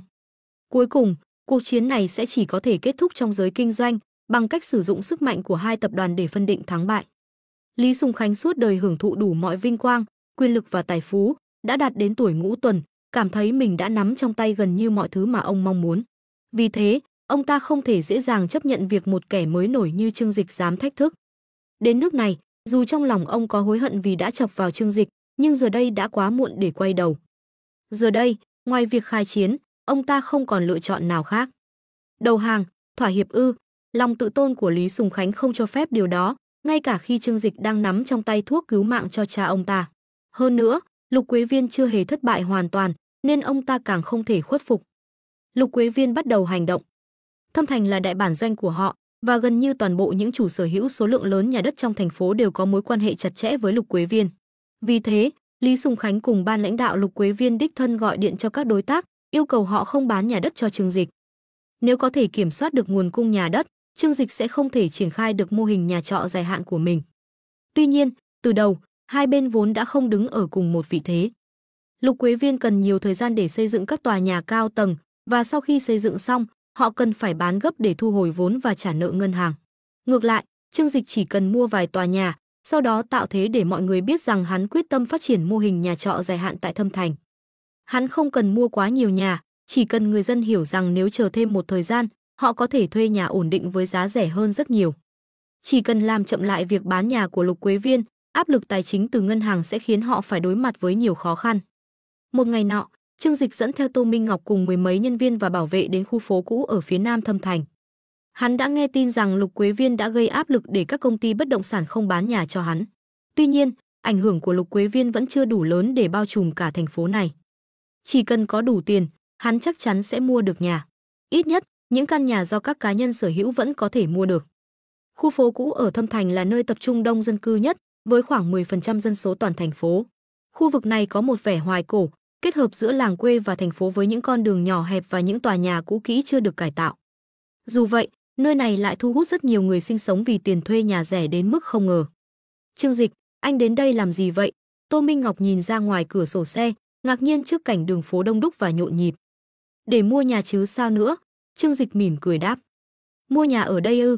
Tô Minh Ngọc ngẩng đầu nhìn những tòa nhà cũ kỹ cao khoảng 10 tầng. Nhưng nếu mua nhà ở đây, chẳng phải sẽ phải liên hệ từng hộ một sao? Như vậy quá tốn thời gian và phiền phức, mà quản lý sau này cũng sẽ rất khó khăn. Mô hình nhà trọ dài hạn của Trương Dịch thường mua cả tòa nhà để dễ quản lý, chứ không phải mua lẻ từng căn hộ. Việc mua nhà rải rác sẽ gây nhiều rắc rối về quản lý và có thể phát sinh những vấn đề phiền phức trong tương lai. Ai nói anh sẽ đi liên hệ từng hộ? Trương Dịch nhìn Tô Minh Ngọc đầy kinh ngạc. Chẳng lẽ em không biết rằng nhiều tòa nhà ở đây đều thuộc về một người duy nhất sao? Cái gì? Tô Minh Ngọc kinh ngạc hỏi lại. Một người sở hữu cả tòa nhà sao? Không chỉ một tòa đâu, Trương Dịch mỉm cười đáp. Xe dừng lại trước một quán cơm thịt kho đơn giản nhưng khá lớn, có vẻ cũ kỹ. Tấm biển gỗ trên quán đã bạc màu, loang lổ vết thời gian. Đi thôi, chúng ta vào ăn chút gì đó đã, Trương Dịch vừa cười vừa nói. Tô Minh Ngọc ngạc nhiên nhìn quán cơm, cô không hiểu tại sao Trương Dịch lại có tâm trạng đi ăn uống vào lúc này, khi mà sáng sớm họ vừa mới ăn xong. Dù vậy, đã đến Thâm Thành thì thử món cơm thịt kho nổi tiếng ở đây cũng không tệ. Sau đó, cô bước xuống xe theo hắn. Hiện tại chưa phải giờ ăn trưa, nên quán khá vắng vẻ. Chủ quán là một ông già hơn 70 tuổi, mặc bộ đồ lót trắng đơn giản và quần đùi, giống như nhiều cụ già khác thường thấy trên phố. Dù đang là mùa đông, nhưng nhiệt độ ở Thâm Thành vẫn không quá thấp và nhiều người cao tuổi ở đây vẫn thích mặc đồ mỏng. Chào bác Lý, Trương Dịch bước vào quán, cười tươi chào hỏi. Đợi trên xe đi, hắn nói với các vệ sĩ và nhân viên, chỉ dẫn Tô Minh Ngọc cùng hắn bước vào quán. Ông chủ quán thấy Trương Dịch nhưng không tỏ ra phản ứng gì đặc biệt. Tuy nhiên, khi nhìn thấy Tô Minh Ngọc, ông vẫn không khỏi ngạc nhiên trước vẻ đẹp của cô. Ăn gì đây? Ông chủ hỏi ngắn gọn. 2 phần cơm thịt kho, Trương Dịch cười đáp. Ông lão không nói thêm lời nào, quay người vào bếp chuẩn bị. Tô Minh Ngọc ngồi xuống bàn, nhìn theo bóng lưng của ông chủ, thầm nghĩ, ông chủ này phục vụ kém thật. Trương Dịch thản nhiên nói, nếu em sở hữu 10 tòa nhà như ông ấy, tính tình của em cũng sẽ không tốt đâu. 10 tòa nhà, Tô Minh Ngọc sửng sốt, ông ấy sở hữu 10 tòa nhà sao? Cô nhìn lại ông lão đang đứng bếp, bộ đồ lót trắng giản dị và dao thái thịt kho của ông không hề giống với hình ảnh một tỷ phú sở hữu 10 tòa nhà ở Thâm Thành. Một tòa nhà ở Thâm Thành ít nhất cũng có giá hơn 10 triệu đồng. Ông ấy có tài sản hàng chục triệu đồng ư? Tô Minh Ngọc không thể tin nổi. Thế nhưng, nếu ông ấy giàu đến vậy, sao còn mở quán bán cơm thịt kho làm gì? Đơn giản là ông ấy thích thôi, Trương Dịch nhún vai. Thực ra, ở Thâm Thành có không ít người như vậy. Những người này trước đây được đền bù đất đai khi giải phóng mặt bằng. Khi đó, giá nhà rất rẻ và họ được đền bù rất nhiều căn hộ. Giờ đây, chỉ cần thu tiền cho thuê nhà là đã đủ sống thoải mái rồi. Trương Dịch vừa nói vừa cười. Thì ra anh không đến đây để ăn cơm thịt kho, mà là để mua nhà. Tô Minh Ngọc bừng tỉnh. Thông minh đấy, Trương Dịch mỉm cười gật đầu. Chẳng bao lâu sau, 2 phần cơm thịt kho được dọn ra. Nhưng Trương Dịch không vội vã nói chuyện, mà trước tiên bắt đầu ăn cơm. Thâm Thành có một quán thịt kho tàu khá nổi tiếng, cơm ở đây thực sự giữ được hương vị truyền thống, ít nhất là so với những món ăn ở Thiên Hải thì ăn ngon hơn nhiều. Quán của ông Lý là tiệm lâu năm, món thịt kho tàu của ông ngọt vừa phải, không gây ngán, thịt mỡ và nạc kết hợp hài hòa. Một miếng thịt kho kết hợp cùng cơm trắng nóng hổi, mùi thơm nước mũi của thịt quyện cùng nước sốt đậm đà lan tỏa khắp miệng. Trương Dịch ăn không chút giữ kẽ, nhôm nhoam cắn từng miếng lớn, kiểu món ăn này chỉ có ăn lớn mới cảm nhận hết vị ngon của nó. Trong khi đó, Tô Minh Ngọc lại khá chú ý đến hình tượng của mình, vì vậy cô chỉ nhấm nháp từng miếng nhỏ. Chẳng mấy chốc, Trương Dịch đã ăn xong. Chủ quán, tính tiền. Hắn lau miệng, cười gọi. 30.000, ông Lý đáp thản nhiên. Rẻ thế sao? Trương Dịch cười nói. Một bát cơm thịt kho với hơn nửa là thịt mà bán 15.000 một bát thì hầu như chẳng lãi bao nhiêu. Nhà chúng tôi cơm thịt kho vẫn giữ giá này đấy. Ông Lý mặt đầy tự hào, nói tiếp, tôi làm món này chỉ để giữ nghề gia truyền, chứ chẳng phải để kiếm tiền. Nói vậy thì, nhà ông chắc phải khá giả lắm nhỉ? Trương Dịch trêu đùa. Ông Lý bật cười ha hả, rõ ràng là đang chuẩn bị khoe mẽ đây. Tôi có 10 căn nhà ở đây, chỉ cần thu tiền cho thuê mỗi năm cũng kiếm được vài chục tỷ rồi. Ông Lý đắc ý khoe. Ông quả thực có lý do để tự hào, dựa vào việc thu tiền thuê nhà mà ông có thể sống sung sướng cả đời, thế mà lại thích mở quán nhỏ bán cơm thịt kho tàu giá rẻ, như thể chỉ làm cho vui vậy. Trương Dịch cười gật đầu, rồi khuôn mặt hắn trở nên nghiêm túc, nhìn ông Lý, nói, ông Lý, tôi muốn mua lại vài căn nhà của ông. Nghe đến mục đích của Trương Dịch, sắc mặt ông Lý lập tức thay đổi. Ông xua tay, lạnh nhạt nói, không bán, nhà tôi không bán đâu. Cho thuê tôi đã kiếm khối tiền, bán làm gì? Thấy vậy, Tô Minh Ngọc liền lên tiếng, chủ quán, ông cứ yên tâm, chúng tôi sẵn sàng thương lượng giá cả. Hiện nay, việc mua nhà từ các chủ đầu tư lớn gần như không thể, vì vậy nhu cầu cấp bách của họ là tìm những chủ nhà nhỏ như ông Lý để hợp tác. Với 10 căn nhà trong tay, ông Lý đúng là người họ cần. Không phải vấn đề tiền, ông Lý nhấn mạnh, các cô cậu biết đấy, tiền nhiều đến đâu cũng xài hết. Các cậu cho tôi nhiều tiền như vậy, lỡ con cháu tiêu xài phung phí thì sao? Nhưng chỉ cần nhà còn, tôi vẫn cứ thu tiền thuê được. Tôi không thiếu tiền, nên chuyện bán nhà các cậu đừng hòng nghĩ tới. Nhiều người đã muốn mua nhà của tôi rồi, nhưng tôi đều không đồng ý. Với một người không còn ham muốn tiền bạc, nhắc đến tiền chỉ là vô nghĩa. Trương Dịch như đã lường trước tình huống này, Hắn chỉ mỉm cười nhàn nhạt, sau đó tự giới thiệu. Ông Lý, tôi là Trương Dịch, Tổng Giám đốc Tập đoàn Thịnh Thế. Ông biết tôi chứ? Ông Lý nghe đến tên này, lập tức nhíu mày. Trương Dịch, Tổng Giám đốc Tập đoàn Thịnh Thế, cái tên này nghe quen quá, hình như tôi từng nghe ở đâu đó rồi. Ông suy nghĩ một lúc, rồi quay vào trong, gọi to, ông Bàn, có biết Trương Dịch của Tập đoàn Thịnh Thế là ai không? Tôi nhớ lão Ngô từng nhắc đến rồi. Ông Bàn ngẩng đầu lên từ tách trà, trả lời, chẳng phải là ông chủ của công ty nghiên cứu ra thuốc chống ung thư sao? Lão Ngô bị ung thư hạch giai đoạn cuối, nhờ thuốc của họ mà sống thêm vài năm, dạo này ông ấy cứ lẩm bẩm về việc có thể phát triển loại thuốc cứu mạng. Nói rồi, ông lắc đầu, nhưng mà khó lắm, nghe nói công ty của người ta chỉ sản xuất được 1.000 ống mỗi tháng, trong khi người xếp hàng chờ thì hàng triệu. Nghe vậy, ánh mắt ông Lý hướng về phía Trương Dịch trở nên nghiêm túc hơn hẳn. Trương Dịch mỉm cười nhìn ông, tiếp tục nói, ông Lý, tôi không dùng tiền để mua nhà của ông. Thay vào đó, tôi muốn trao đổi bằng thương long huyết của công ty chúng tôi. Ông có lẽ đã nghe nói, giá thị trường của loại thuốc này là 100 triệu đô la một ống, và còn là loại có tiền cũng khó mua. Hôm nay tôi sẽ dành cho ông một ưu đãi, một ống thương long huyết đổi lấy một căn nhà nhỏ. Ông thấy thế nào? Nghe đến đây, ánh mắt ông Lý lập tức thay đổi. Trương Dịch tiếp tục, người lớn tuổi như ông, không thể biết trước khi nào sức khỏe sẽ gặp vấn đề. Giữ loại thuốc này, nếu cần, ông sẽ có cơ hội cứu mạng. Thậm chí nếu ông không cần, người thân của ông có thể cần đến. Còn không thì bán lấy tiền, cũng là một khoản rất lớn. Ông Lý suy nghĩ một lúc lâu, cuối cùng gật đầu nhẹ. Được rồi, tôi có thể bán cho cậu 2 căn nhà. Thương vụ này được chốt nhanh chóng, Trương Dịch ký hợp đồng ngay tại chỗ, mua lại 2 căn hộ trong khu chung cư của ông Lý. Trở về xe, Tô Minh Ngọc tò mò nhìn Trương Dịch. Anh điều tra qua ông ấy, biết rõ ông ấy có người thân bị ung thư à? Điều tra kỹ chứ, anh nắm chắc toàn bộ tình hình bất động sản ở Thâm Thành mà. Nhưng mà, thực ra ông ấy rất khỏe. Thế người nhà ông ấy có ai bị ung thư không? Cũng không, Trương Dịch nhún vai. Em ngốc quá, em phải nhớ, người càng giàu có thì càng sợ chết, nhất là những người lớn tuổi. Đến lúc về già, điều họ lo lắng nhất là sức khỏe của mình. Họ luôn tự hỏi mình sẽ chết lúc nào, liệu mình có bị bệnh không? Nếu không thì tại sao những công ty bán sản phẩm chăm sóc sức khỏe lại nhắm vào họ? Tô Minh Ngọc như bừng tỉnh ngộ. À, hóa ra là thế, coi như ông ấy dùng tiền để mua sự bình an. Chính xác là như vậy. Trương Dịch gật đầu. Anh đã nói rồi, chỉ cần có tiền thì chẳng sợ không mua được nhà. Bây giờ có thể lập tức tung tin cho thuê những căn hộ nhỏ đó. Các khu căn hộ cho thuê có một ưu điểm lớn, đó là chủ nhà không cần lo chuyện sửa chữa. Tại sao? Vì danh nghĩa là cho thuê, nhưng thực tế, người thuê ở đó đều ở lâu dài. Họ chắc chắn muốn tự sửa sang theo ý mình. Thế nên, khi nhà về tay, dù là căn cũ hay căn mới, họ cũng sẽ tự giải quyết việc sửa chữa. Sau đó, Trương Dịch và Tô Minh Ngọc tiếp tục gặp gỡ vài chủ nhà khác, lần lượt mua thêm 8 căn hộ. Như vậy, Trương Dịch đã sở hữu 10 tòa nhà với hơn 600 căn hộ tại Thâm Thành. Dù số lượng chưa quá nhiều nhưng đủ để tạo tiếng vang. Chẳng bao lâu, trang web chính thức của chuỗi căn hộ đã đăng thông báo cho thuê.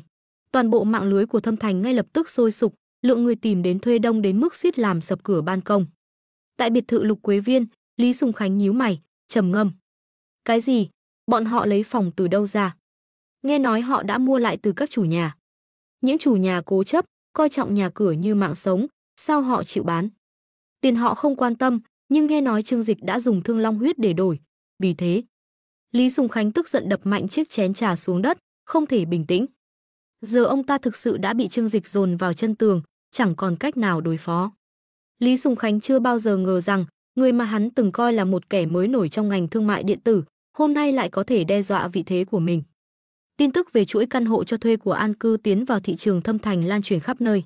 Sau khi 10 tòa nhà bắt đầu quảng cáo cho thuê, mỗi ngày có hàng nghìn người đổ xô đến nộp đơn xin thuê. Ngược lại, các tòa cao ốc mới của Lục Quế Viên do Lý Sùng Khánh quản lý lại trở nên ảm đạm, vắng bóng người hỏi thăm. Nếu tình hình này tiếp tục, khủng hoảng tài chính sẽ không tránh khỏi. Không chỉ thế, vị trí của Lý Sùng Khánh trong Lục Quế Viên cũng bắt đầu lung lay. Dù ông ta là cổ đông lớn nhất, nhưng số cổ phần của ông ta chưa đủ để kiểm soát tuyệt đối. Nếu công ty gặp khủng hoảng tài chính, các cổ đông khác sẽ có quyền lực đẩy ông ta khỏi vị trí lãnh đạo. Trước đây, Lý Sùng Khánh đã biến Lục Quế Viên thành một trong những tập đoàn bất động sản lớn nhất cả nước dưới sự điều hành của mình. Nhưng thương trường vốn là nơi các nhà đầu tư chỉ quan tâm đến lợi nhuận.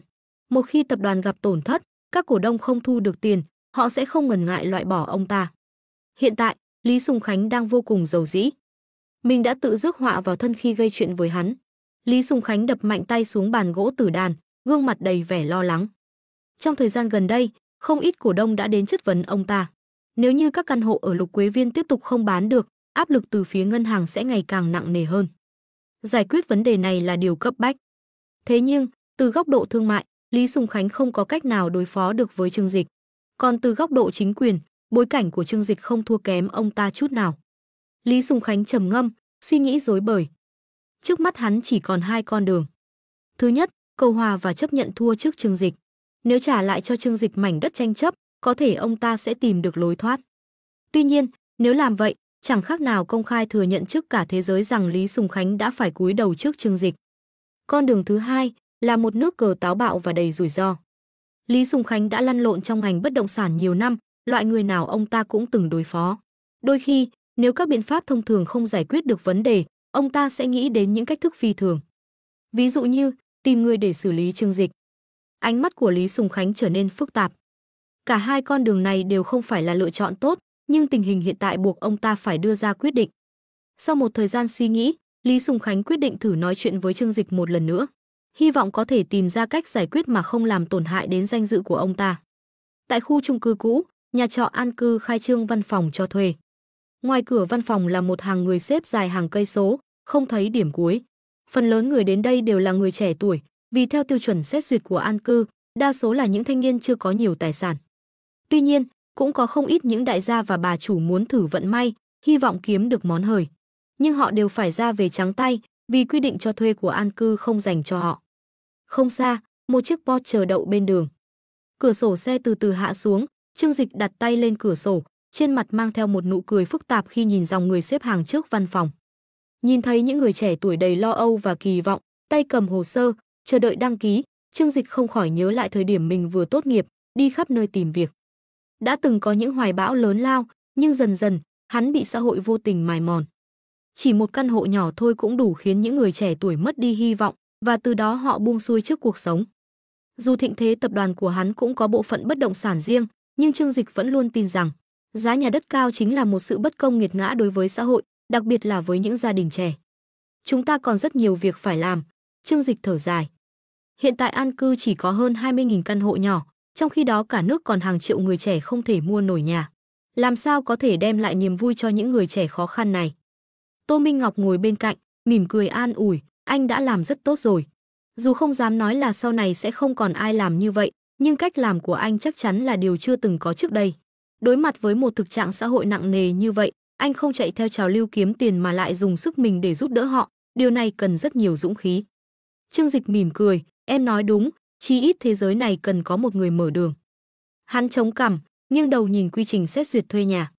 Hơn nữa, anh đâu cần phải giúp tất cả mọi người mua nhà. An Cư tồn tại không phải để cho ai cũng có nhà, mà là để kéo giá nhà xuống. Chỉ cần làm được điều đó đã coi như anh thành công rồi. Ngay từ đầu, Trương Dịch đã đặt mục tiêu rằng việc thành lập An Cư chính là để đánh vào thị trường bất động sản, ép giá nhà đất giảm xuống. Hiện tại, với hơn 20.000 căn hộ nhỏ, hắn đã khiến Lục Quế Viên buộc phải hạ giá bán. Nhưng dù giá giảm, Lục Quế Viên vẫn khó bán được nhà. Tâm lý của người mua nhà luôn như vậy, khi giá nhà tăng, họ lo sợ sẽ tăng thêm nên tranh nhau mua. Nhưng một khi giá bắt đầu giảm, họ lại sợ rằng mình sẽ mua quá sớm và chờ đợi giá giảm thêm. Nhưng giá nhà cũng có giới hạn của nó. Khi nó chạm đến mức mà mọi người cảm thấy hợp lý, chắc chắn sẽ có người quay lại mua. Tuy nhiên, khi đến lúc đó, thiệt hại mà Lục Quế Viên phải chịu sẽ không thể khắc phục. Lãi suất từ các khoản vay ngân hàng ngày càng lớn, mỗi ngày không bán được nhà là một ngày lỗ lớn. Thêm vào đó, các khoản tiền cho công trình cũng không hề nhỏ. Nếu Lục Quế Viên tiếp tục giảm giá rộng rãi, gần như sẽ không còn lời lãi gì. Lý Sùng Khánh, tôi muốn xem ông có thể cầm cự được đến khi nào, Trương Dịch từ tốn nói. Lúc này, điện thoại của Trương Dịch bất ngờ đổ chuông. Hắn nhìn vào màn hình, là một số lạ. Nhưng chắc chắn không phải là cuộc gọi làm phiền, vì số điện thoại của hắn đã được mã hóa, chỉ một số ít người biết. Alo, hắn nhận cuộc gọi, muốn xem ai đang gọi. Giọng nói trầm thấp của Lý Sùng Khánh vang lên từ đầu dây bên kia, Trương Dịch, chúng ta cần nói chuyện. Cuộc gọi này là một hành động đầy bực dọc của Lý Sùng Khánh, bởi vì ông ta đã bị Trương Dịch chặn số, buộc phải dùng điện thoại khác để gọi. Nhưng hiện tại, kẻ đang ở thế yếu không còn lựa chọn nào khác ngoài nhẫn nhịn. Dù trong lòng ông ta vẫn còn rất tức giận, nhưng ông ta buộc phải giữ bình tĩnh để đàm phán với Trương Dịch. Nghe thấy giọng Lý Sùng Khánh, Khóe miệng Trương Dịch khẽ nhếch lên thành một nụ cười. Ông muốn nói gì? Chuyện an cư rút khỏi Thâm Thành. Giọng nói của Lý Sùng Khánh trầm xuống, anh có thể đưa ra điều kiện. Mảnh đất tranh chấp kia, tôi cũng có thể bán lại cho anh. Giọng nói của Lý Sùng Khánh vẫn mang chút cao ngạo, ông ta không muốn hạ mình. Trương Dịch uể oải dựa vào cửa sổ xe, miệng nhếch lên chút khinh miệt. Đây là thái độ xin lỗi của anh sao? Lý Sùng Khánh, hình như anh vẫn chưa hiểu rõ tình hình hiện giờ nhỉ. Lý Sùng Khánh tức giận, Trương Dịch, đừng được đằng chân lân đằng đầu. Tôi đã nói, sẽ bán mảnh đất đó cho anh, nhưng anh cũng không nên quá đáng. Anh thật sự muốn đối đầu với tất cả các công ty bất động sản trong nước sao? Nếu chuyện này làm lớn, anh cũng không kết thúc nổi đâu. Trương Dịch cười nhạt, có chút ngượng ngùng, thật ra, tôi tưởng anh sẽ tặng mảnh đất đó cho tôi luôn. Như vậy mới có thành ý chứ, ha ha ha, anh, thôi, tôi chỉ đùa thôi. Trương Dịch nheo mắt cười, nhưng mà, thái độ của anh làm tôi rất không hài lòng. Vậy nên chúng ta không cần bàn chuyện này nữa. Vì hiện tại, anh không còn tư cách đàm phán với tôi. Trương Dịch, có tin tôi đào mộ tổ tiên nhà anh không? Lý Sùng Khánh gào lên. Ông ta không thể chịu nổi sự vô lễ của một kẻ đời sau. Anh cứ thử xem, nhưng trước đó nhớ mua sẵn quan tài cho cha mình, vì ông ấy sống không bao lâu nữa đâu. Trương Dịch không hề bị chọc giận, ngược lại còn cười nheo mắt, đánh trúng điểm yếu của Lý Sùng Khánh. Giờ đây, Lý Sùng Khánh còn có thể làm được gì? Ông ta chẳng còn gì để đàm phán. Cuộc đàm phán cần vốn, mà vốn cuối cùng trong tay Lý Sùng Khánh chỉ là mảnh đất của nhà họ Trương. Nhưng đối với Trương Dịch, mảnh đất đó không có giá trị lớn đến mức phải hòa giải. Còn về việc Lý Sùng Khánh sẵn sàng trả giá thế nào để khiến Trương Dịch nhượng bộ, đó không phải là điều Trương Dịch bận tâm. Ít nhất lúc này, Trương Dịch chẳng có gì muốn từ tay ông ta. Hai bên không còn ở cùng vị thế nữa. Lý Sùng Khánh như miếng thịt nằm trên thớt, mặc cho Trương Dịch xử lý. Trương Dịch có thể nghe tiếng đồ đạc rơi vỡ từ phía bên kia điện thoại. Lý Sùng Khánh hít sâu một hơi, đầu bắt đầu đau nhức. Vì ông ta biết, mình không còn gì để đàm phán với Trương Dịch. Cuộc chiến hiện giờ diễn ra trên lãnh thổ của Lý Sùng Khánh, nhưng ông ta vẫn dần mất tất cả. Đáng tiếc, ông ta không có gì để kiềm chế Trương Dịch. Anh nhất định phải làm mọi chuyện đến mức này sao? Giọng của Lý Sùng Khánh bắt đầu trở nên lạnh lùng. Tôi không có cách nào khác, ngay từ đầu chính anh đã gây sự, tôi cũng rất bất đắc dĩ thôi. Trương Dịch nhún vai. Tôi là người ai kính tôi một thước, tôi sẽ kính lại một trượng. Đương nhiên, trả thù cũng vậy, tôi muốn thấy anh sụp đổ. Đây rõ ràng là sự thách thức, nhưng anh có thể làm gì tôi? Từ lúc anh đòi đào mộ tổ tiên nhà tôi thì không còn đường quay lại nữa. Tốt, coi như anh điên rồi. Lý Sùng Khánh lạnh lùng cười, sau đó cúp điện thoại. Trương Dịch khẽ cười khinh bỉ. Lão già này đã hết cách, nếu không, ông ta đã chẳng đích thân gọi điện cho tôi. Chỉ tiếc là đến giờ ông ta vẫn không hạ mình được. Trước mặt tôi, ông ta có tư cách gì mà tự cao tự đại chứ? Tô Minh Ngọc thấy cuộc trò chuyện kết thúc, liền hỏi, Lý Sùng Khánh muốn cầu hòa sao? Đúng vậy, chỉ tiếc thái độ của ông ta quá ngạo mạn. Rõ ràng là đang nhờ vả, nhưng lại tỏ ra cao ngạo, thật khiến người khác phát bực. Trương Dịch nheo mắt, ngước nhìn ánh mặt trời ở Thâm Thành. Vậy cứ để ông ta sụp đổ triệt để, tự tìm đường chết, ai mà cứu nổi ông ta chứ? Tại văn phòng của Chủ tịch Lục Quế Viên. Vừa kết thúc cuộc trò chuyện với Trương Dịch, Lý Sùng Khánh đứng trước cửa sổ lớn nhìn ra Thâm Thành. Đến giờ, ông ta vẫn có thể chỉ ra rõ ràng từng tòa nhà do tập đoàn của mình xây dựng. Nếu không có Lục Quế Viên, thành phố khổng lồ này sẽ không có sự huy hoàng như hôm nay, đó là niềm tự hào của ông ta. Nhưng giờ đây, ông ta cảm thấy choáng váng. Trước tình cảnh khó khăn hiện tại, ông ta không thể tìm ra giải pháp. Đây là cuộc chiến giữa các tập đoàn tài chính, là trận chiến đốt tiền. Nhưng vấn đề là dù có đánh thế nào, ông ta vẫn thua. Bởi vì đối thủ của ông ta không hướng đến lợi nhuận mà chỉ muốn làm từ thiện. Làm sao ông ta có thể thắng một kẻ không quan tâm đến lỗ lãi? Hiện tại, Lục Quế Viên càng ngày càng khó bán nhà, doanh thu hàng tháng thậm chí chưa đến 10% lợi nhuận. Đến cả trụ sở chính ở Thâm Thành cũng phải bán tháo, nhưng hiệu quả vẫn ảm đạm. Người dân không mua nhà nữa, họ đang xếp hàng để có được căn hộ cho thuê dài hạn. Theo kế hoạch nhà trọ an cư, mỗi năm sẽ có hơn 50.000 căn hộ cho thuê dài hạn được đưa vào thị trường ở các thành phố lớn. Mặc dù số lượng này không đủ đáp ứng hết nhu cầu, nhưng mọi người đều muốn thử vận may. Đặc biệt trong lĩnh vực nhà ở, nếu may mắn, họ sẽ thu lời lớn. Lý Sùng Khánh nghiến chặt răng rồi ngã người xuống ghế sofa, ôm đầu mình. Đáng chết, Trương Dịch, đáng chết. Ông ta đau đầu đến nỗi đấm vào tay vịn của chiếc ghế sofa đắt tiền. Đinh linh linh, đinh linh linh. Điện thoại di động lại reo lên. Tâm trạng Lý Sùng Khánh đang cực kỳ tồi tệ, không muốn nghe máy, nhưng tiếng chuông không ngừng vang lên. Ông ta đành phải nhấc điện thoại, nhìn vào màn hình, hóa ra là cuộc gọi từ viện điều dưỡng của cha ông ta. Alo, chuyện gì vậy? Lý Sùng Khánh trả lời, giọng ổn mấy. Tổng giám đốc Lý, tình hình của cha ngài hôm nay trở nặng. Ông ấy đã được đưa vào phòng chăm sóc đặc biệt. Cơn đau đầu của Lý Sùng Khánh càng tăng lên. Sao lại thế? Mấy ngày trước ông ấy vẫn ổn mà. Có vẻ như ông ấy bị kích động lần trước. Lần trước, cha của Lý Sùng Khánh bị Trương Dịch đuổi ra khỏi khu điều trị. Với một người lớn tuổi và có địa vị như ông, đó là một chuyện rất mất mặt. Kể từ khi trở về từ Thiên Hải, ông đã không ăn uống được gì. Hiện tại, có vẻ như tâm trạng tiêu cực đã làm bệnh tình trở nặng. Không tiếc bất cứ giá nào, phải cứu sống ông ấy cho tôi. Lý Sùng Khánh hét lên. Chúng tôi sẽ cố gắng hết sức, nhưng ngài nên chuẩn bị tinh thần. Bệnh ung thư của ông ấy đã ở giai đoạn cuối, sau nhiều đợt hóa trị, chức năng cơ thể đã suy yếu nghiêm trọng.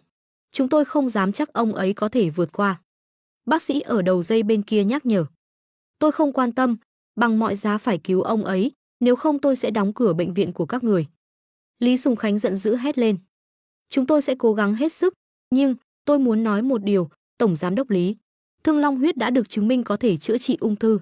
Bệnh viện chúng tôi đã có 3 bệnh nhân khỏi bệnh sau khi tiêm nó. Ngài có muốn xem xét thử không? Nghe lời bác sĩ, Lý Sùng Khánh siết chặt nắm tay. Liệu ông ta có nên đi cầu xin Trương Dịch? Lý Sùng Khánh bây giờ vô cùng bực bội, một phần là vì chuyện làm ăn, phần khác là do bệnh tình của cha ông ta.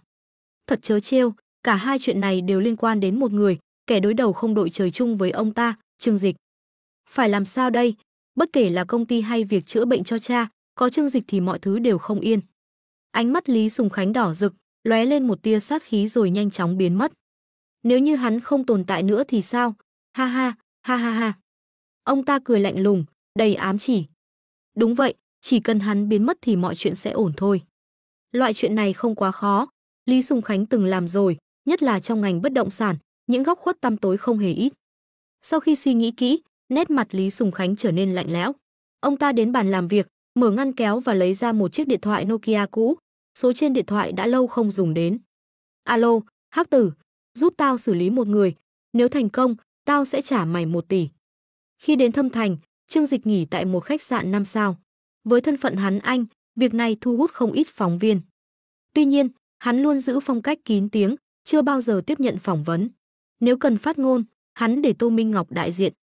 Tô tiểu thư, sau khi Tổng Giám đốc Trương đến Thâm Thành đã mua 10 tòa nhà để triển khai dự án an cư, điều này có phải là hành động nhằm khiêu khích Lục Quế Viên không? Câu hỏi của phóng viên khá nhạy cảm, cố tình gây chú ý, nhưng Tô Minh Ngọc rất dày dặn kinh nghiệm. Cô biết cách dùng ngôn từ để khéo léo trả lời. Tổng Giám đốc Trương nói rằng lần này đến Thâm Thành, anh không có bất kỳ ân oán cá nhân nào liên quan. Anh ấy chỉ mong muốn giúp thanh niên tại Thâm Thành không phải gánh vác khoản thế chấp khổng lồ, để mọi người đều có thể sống thoải mái và an tâm. Tô Minh Ngọc mỉm cười nhẹ nhàng trước ống kính, rồi nói tiếp, Tổng Giám đốc Trương còn chia sẻ. Nguyện vọng của anh là để thanh niên ở Thâm Thành không cần phải mua nhà mà vẫn có thể sống trọn đời nhờ thuê nhà. Lời nói này ngay lập tức gây ra sự bất ngờ trong đám phóng viên. Bởi chính họ, nhiều người cũng đang chật vật với việc mua nhà hay trả nợ thế chấp. Họ biết rằng câu nói này sẽ trở thành chủ đề nóng trên các kênh truyền hình và mạng xã hội. Sau khi kết thúc buổi phỏng vấn, Tô Minh Ngọc trở lại khách sạn. Trương Dịch đang ngồi trong phòng tổng thống, chơi game trên màn hình LED lớn. Họp báo xong rồi. Cô tháo giày cao gót, thay đôi dép bông mềm và duỗi lưng thư giãn. Vất vả cho em rồi. Trương Dịch cười nói. Tô Minh Ngọc cởi áo khoác, để lộ những đường cong quyến rũ trong chiếc áo sơ mi trắng. Cô ngồi xuống cạnh hắn, vừa xoa bóp chân vừa hỏi, khi nào mình về vậy? Tình hình hiện tại cho thấy giá nhà ở Lục Quế Viên sẽ sớm giảm mạnh. Ở lại đây nữa cũng không còn ý nghĩa, chẳng lẽ anh muốn tận mắt chứng kiến Lý Sùng Khánh rơi đài? Chưa đủ mạnh. Trương Dịch cười nhạt. 10 tòa nhà chẳng đáng là gì, khi chúng được lấp đầy, Lục Quế Viên sẽ từ từ hồi phục. Anh đã nói rồi, anh muốn thừa thế xông lên, chiếm lĩnh toàn bộ Thâm Thành. Dù tiền bạc không là vấn đề, nhà của chúng ta đều dùng vốn tích lũy mà xây. Kế tiếp, chúng ta sẽ tiếp tục mở rộng quy mô. Hắn giơ một ngón tay lên, mỉm cười, ít nhất 100 tòa nhà nữa. Tô Minh Ngọc kinh ngạc, che miệng lại để Trương Dịch không nhìn thấy phản ứng của mình. 100 tòa nhà, thậm chí Lục Quế Viên cũng không có nhiều nhà để bán như vậy. Chính xác, khi đó, tổng hành dinh của họ sẽ hoàn toàn sụp đổ. Anh muốn nhìn thấy Lý Sùng Khánh rơi khỏi vị trí của mình. Ánh mắt Trương Dịch lóe lên sự quyết tâm. Người này được gọi là Ngạc Bá bởi thủ đoạn tàn nhẫn. Nếu không hạ gục ông ta ngay bây giờ, sớm muộn gì ông ta cũng sẽ tìm cách gây rắc rối cho anh. Không diệt tận gốc thì sau này sẽ có chuyện. Tình thế đã thay đổi. Trước đây, Thâm Thành như một pháo đài kiên cố, nơi mọi doanh nghiệp bất động sản và công ty nắm giữ nguồn cung đều chịu sự chi phối của Lục Quế Viên. Nhưng giờ, gió đã đổi chiều, nhiều người bắt đầu âm thầm liên hệ với Trương Dịch, thể hiện thiện chí. Dù sao, không ai là kẻ ngốc, tập đoàn Thịnh Thế đã vươn lên mạnh mẽ trong lĩnh vực thương mại điện tử và y dược. Họ đã trở thành tập đoàn hàng đầu trong nước. Trong cuộc chiến tài chính này, Lục Quế Viên không có cửa thắng. Tô Minh Ngọc tựa vào người Trương Dịch, lười biếng hỏi, vậy sau khi Lục Quế Viên chịu thua thì sao? Anh có định tiếp tục với dự án dài hạn nhà trọ không? Cảm nhận được cơ thể mềm mại của cô và mùi nước hoa nhẹ nhàng, Trương Dịch không khỏi động lòng. Hắn tạm dừng trò chơi, kéo cô vào lòng, tay hắn luồn vào trong áo của cô. Chắc là sẽ chậm lại, hắn nói, hiện tại chúng ta thuận lợi là vì mục tiêu chỉ nhắm vào Lục Quế Viên. Nhưng nếu đối đầu với những tập đoàn lớn như Hằng Thái hay Vạn Khả thì sẽ khó hơn nhiều. Tuy nhiên, anh đã nói rồi, muốn thay đổi thị trường bất động sản, ép giá nhà. Vậy nên chắc chắn sẽ tiếp tục làm, chỉ là tiến độ sẽ chậm hơn, phải đi từng bước một. Dù tài chính dồi dào, việc đảm bảo mọi người trên cả nước đều có thể thuê nhà giá rẻ vẫn cần thời gian. Đây là một dự án dài hạn, nhưng sự thay đổi cho người dân bình thường là điều có thể thấy được rõ ràng. Sự xuất hiện của nhà trọ an cư đã khiến giá nhà trên cả nước bắt đầu giảm, đặc biệt là những nơi có khu nhà an cư. Sự giảm giá này càng rõ ràng hơn ở Thâm Thành. Giá nhà mới của Lục Quế Viên đã giảm từ 25 triệu đồng trên mét xuống còn 18 triệu đồng trên mét và vẫn tiếp tục giảm. Trương Dịch, anh đúng là anh hùng. Tô Minh Ngọc tựa vào cổ hắn, nói với vẻ tự hào. Anh hùng sao? Trương Dịch cười nhạt, ai mà không có giấc mơ làm anh hùng chứ? Có lẽ sự khác biệt là anh có đủ khả năng để thực hiện giấc mơ đó, còn những người khác thì thiếu cơ hội. Tòa cao ốc Phong Vân ở Thâm Thành là một trung tâm thương mại lớn. Hôm nay, nơi này vô cùng náo nhiệt, hàng loạt phóng viên tụ tập, chen chúc tại lối vào cao ốc, không còn kẽ hở nào. Bởi vì hôm nay, tại đây diễn ra một sự kiện quan trọng đối với Thâm Thành. Chủ tịch Mạnh Lương Thất của Khôi Hoàng Group tuyên bố sẽ bán 2 tòa nhà thuộc sở hữu của mình cho chuỗi căn hộ an cư. Điều này báo hiệu sự bắt đầu của sự tan rã trong liên minh thương mại của Thâm Thành và Khôi Hoàng đã chính thức nhượng bộ trước tập đoàn Thịnh Thế. Hôm nay, Tổng Giám đốc Trương Dịch của Thịnh Thế Tập đoàn sẽ có mặt tại đây để cùng Mạnh Lương Thất ký hợp đồng. Tuy nhiên, tất cả phóng viên đều bị ngăn bên ngoài. Vì ai cũng biết, Trương Dịch không thích xuất hiện trước công chúng. Đến nay, chưa ai biết rõ diện mạo của hắn ra sao. Chính vì thế mà rất nhiều phóng viên đã kéo đến đây, hy vọng có thể chụp được một bức hình về hắn. Thậm chí chỉ cần một bức ảnh chụp góc nghiêng cũng đủ để trở thành tin tức giật gân. Bên trong hội trường, Trương Dịch và Mạnh Lương Thất vừa ký hợp đồng, sau đó cả hai bắt tay thân thiện. Tổng Giám đốc Trương, rất vui được hợp tác, Mạnh Lương Thất cười nịnh nọt. Chỉ cách đây không lâu, ông ta còn từng thề sẽ không hợp tác với Trương Dịch trước mặt Lý Sùng Khánh. Thế nhưng chưa đầy nửa tháng sau, ông ta đã thay đổi. Lý do rất đơn giản, sự xuất hiện của chuỗi căn hộ an cư đã khiến giá bất động sản ở Thâm Thành giảm mạnh. Nếu không bán bây giờ, giá trị bất động sản sẽ còn giảm sâu hơn nữa. Hơn nữa, Trương Dịch lại đưa ra mức giá khá hậu hĩnh, giúp Mạnh Lương Thất vẫn có thể thu được khoản lợi nhuận đáng kể. Sau khi cân nhắc kỹ lưỡng, Mạnh Lương Thất quyết định hợp tác với tập đoàn Thịnh Thế. Hợp tác vui vẻ, hợp tác với an cư là một quyết định vô cùng sáng suốt của ông, Trương Dịch khẽ cười nói. Sau đó, mời ngài qua khách sạn Phong Vân tụ hội để dùng tiệc chiêu đãi. Trương Dịch cười lắc đầu, tôi xin phép không tham gia. Buổi chiều tôi còn có một cuộc gặp khác, gần đây nhiều công ty tìm đến hợp tác quá. Nghe xong, Mạnh Lương Thất đành gượng cười chấp nhận. Vậy cũng được, lần sau ngài đến, tôi nhất định sẽ tiếp đón chu đáo. Ha ha ha, lần sau nhất định, Trương Dịch cười đáp. Sau màn xã giao, Trương Dịch dẫn Tô Minh Ngọc cùng một vài cấp dưới rời khỏi hội trường. Ra đến ngoài, Trương Dịch thở phào nhẹ nhõm, cuộc đàm phán kéo dài tận 2 tiếng. Dù hai bên đã thống nhất về giá cả từ đầu, nhưng quá trình giao dịch vẫn phức tạp hơn hắn tưởng. Quả nhiên, lần sau hắn nên để Tô Minh Ngọc lo liệu những việc này. Anh đi nhà vệ sinh một lát, mọi người chờ anh bên ngoài. Trương Dịch nói với Tô Minh Ngọc, sau đó quay người đi vào nhà vệ sinh. Sau khi vào, hắn đi thẳng đến bồn rửa mặt và rửa tay. Ngay lúc đó, cánh cửa phòng vệ sinh mở ra. Một người đàn ông mặc vest đen bước vào, Trương Dịch không để ý, vì nghĩ rằng đó chỉ là nhân viên trong tòa nhà. Người đàn ông bước đến, mở vòi nước thật lớn, tiếng nước chảy ào ào vang lên. Bất ngờ, một cảm giác nguy hiểm ập đến trong lòng Trương Dịch, cảm giác này đến từ người đàn ông bên cạnh. Trong chớp mắt, người đó rút ra từ túi một con dao nhỏ, nhắm thẳng vào động mạch cổ của Trương Dịch mà đâm. Phập, Trương Dịch không cần ngẩng đầu lên, tay trái nhanh chóng bắt lấy cánh tay đang cầm dao. Anh định giết tôi à? Trương Dịch quay đầu, bình tĩnh nhìn người đàn ông trước mặt. Hắn ta cao gầy, ánh mắt chứa đầy sát khí lạnh lẽo, giống như một con sói đói, rõ ràng đã từng giết người. Tên sát thủ bị Trương Dịch chặn đứng cú đâm chí mạng, kinh ngạc vô cùng.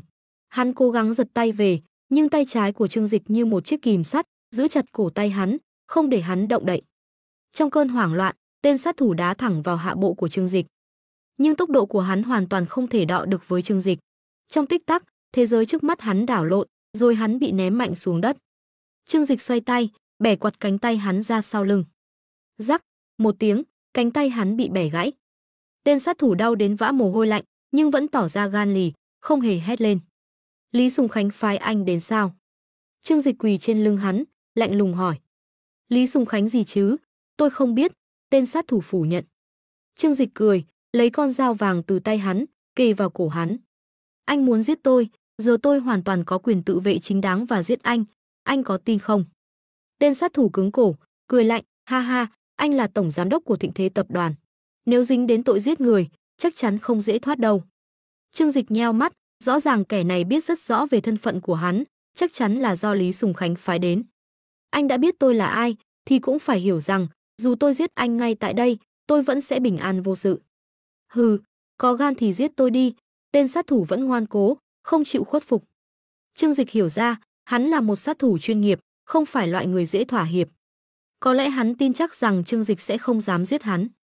Càng là những người có địa vị cao, họ càng giữ gìn danh tiếng. Mặc dù có thể không phải chịu hậu quả pháp lý, nhưng với vị trí hiện tại, Trương Dịch vẫn cần tránh vướng vào bất kỳ tai tiếng nào. Anh nói đúng, Trương Dịch thở dài. Tên sát thủ nở một nụ cười đắc ý, nhưng ngay lúc đó, rắc, một tiếng, cánh tay còn lại của hắn cũng bị bẻ gãy. Hắn cuối cùng không chịu nổi nữa, hét lên đau đớn. Anh nói hay không, tôi đều biết ai là kẻ đứng sau. Nhưng tôi chỉ khó chịu với thái độ của anh. Trương Dịch mỉm cười lạnh lùng. Đã làm nghề này, thì phải biết cái giá phải trả khi thất bại.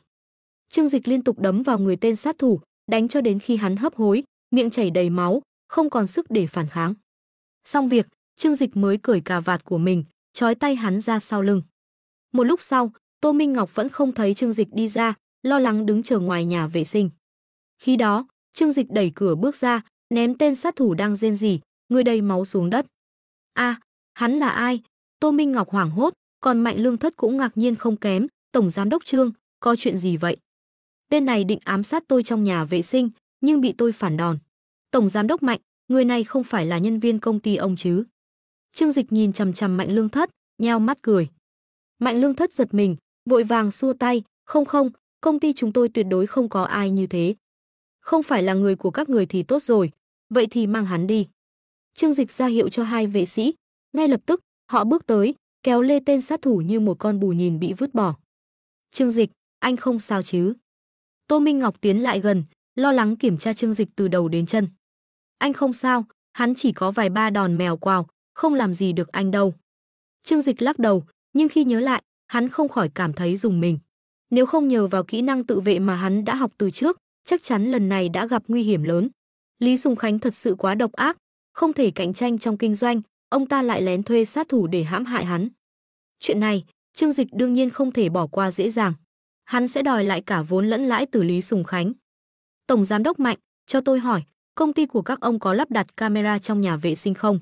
Tôi lo rằng sau này sẽ khó giải quyết chuyện này nếu không có bằng chứng rõ ràng. Dù sao, tôi sẽ giao hắn cho cảnh sát. Trương Dịch quay sang hỏi Mạnh Lương Thất.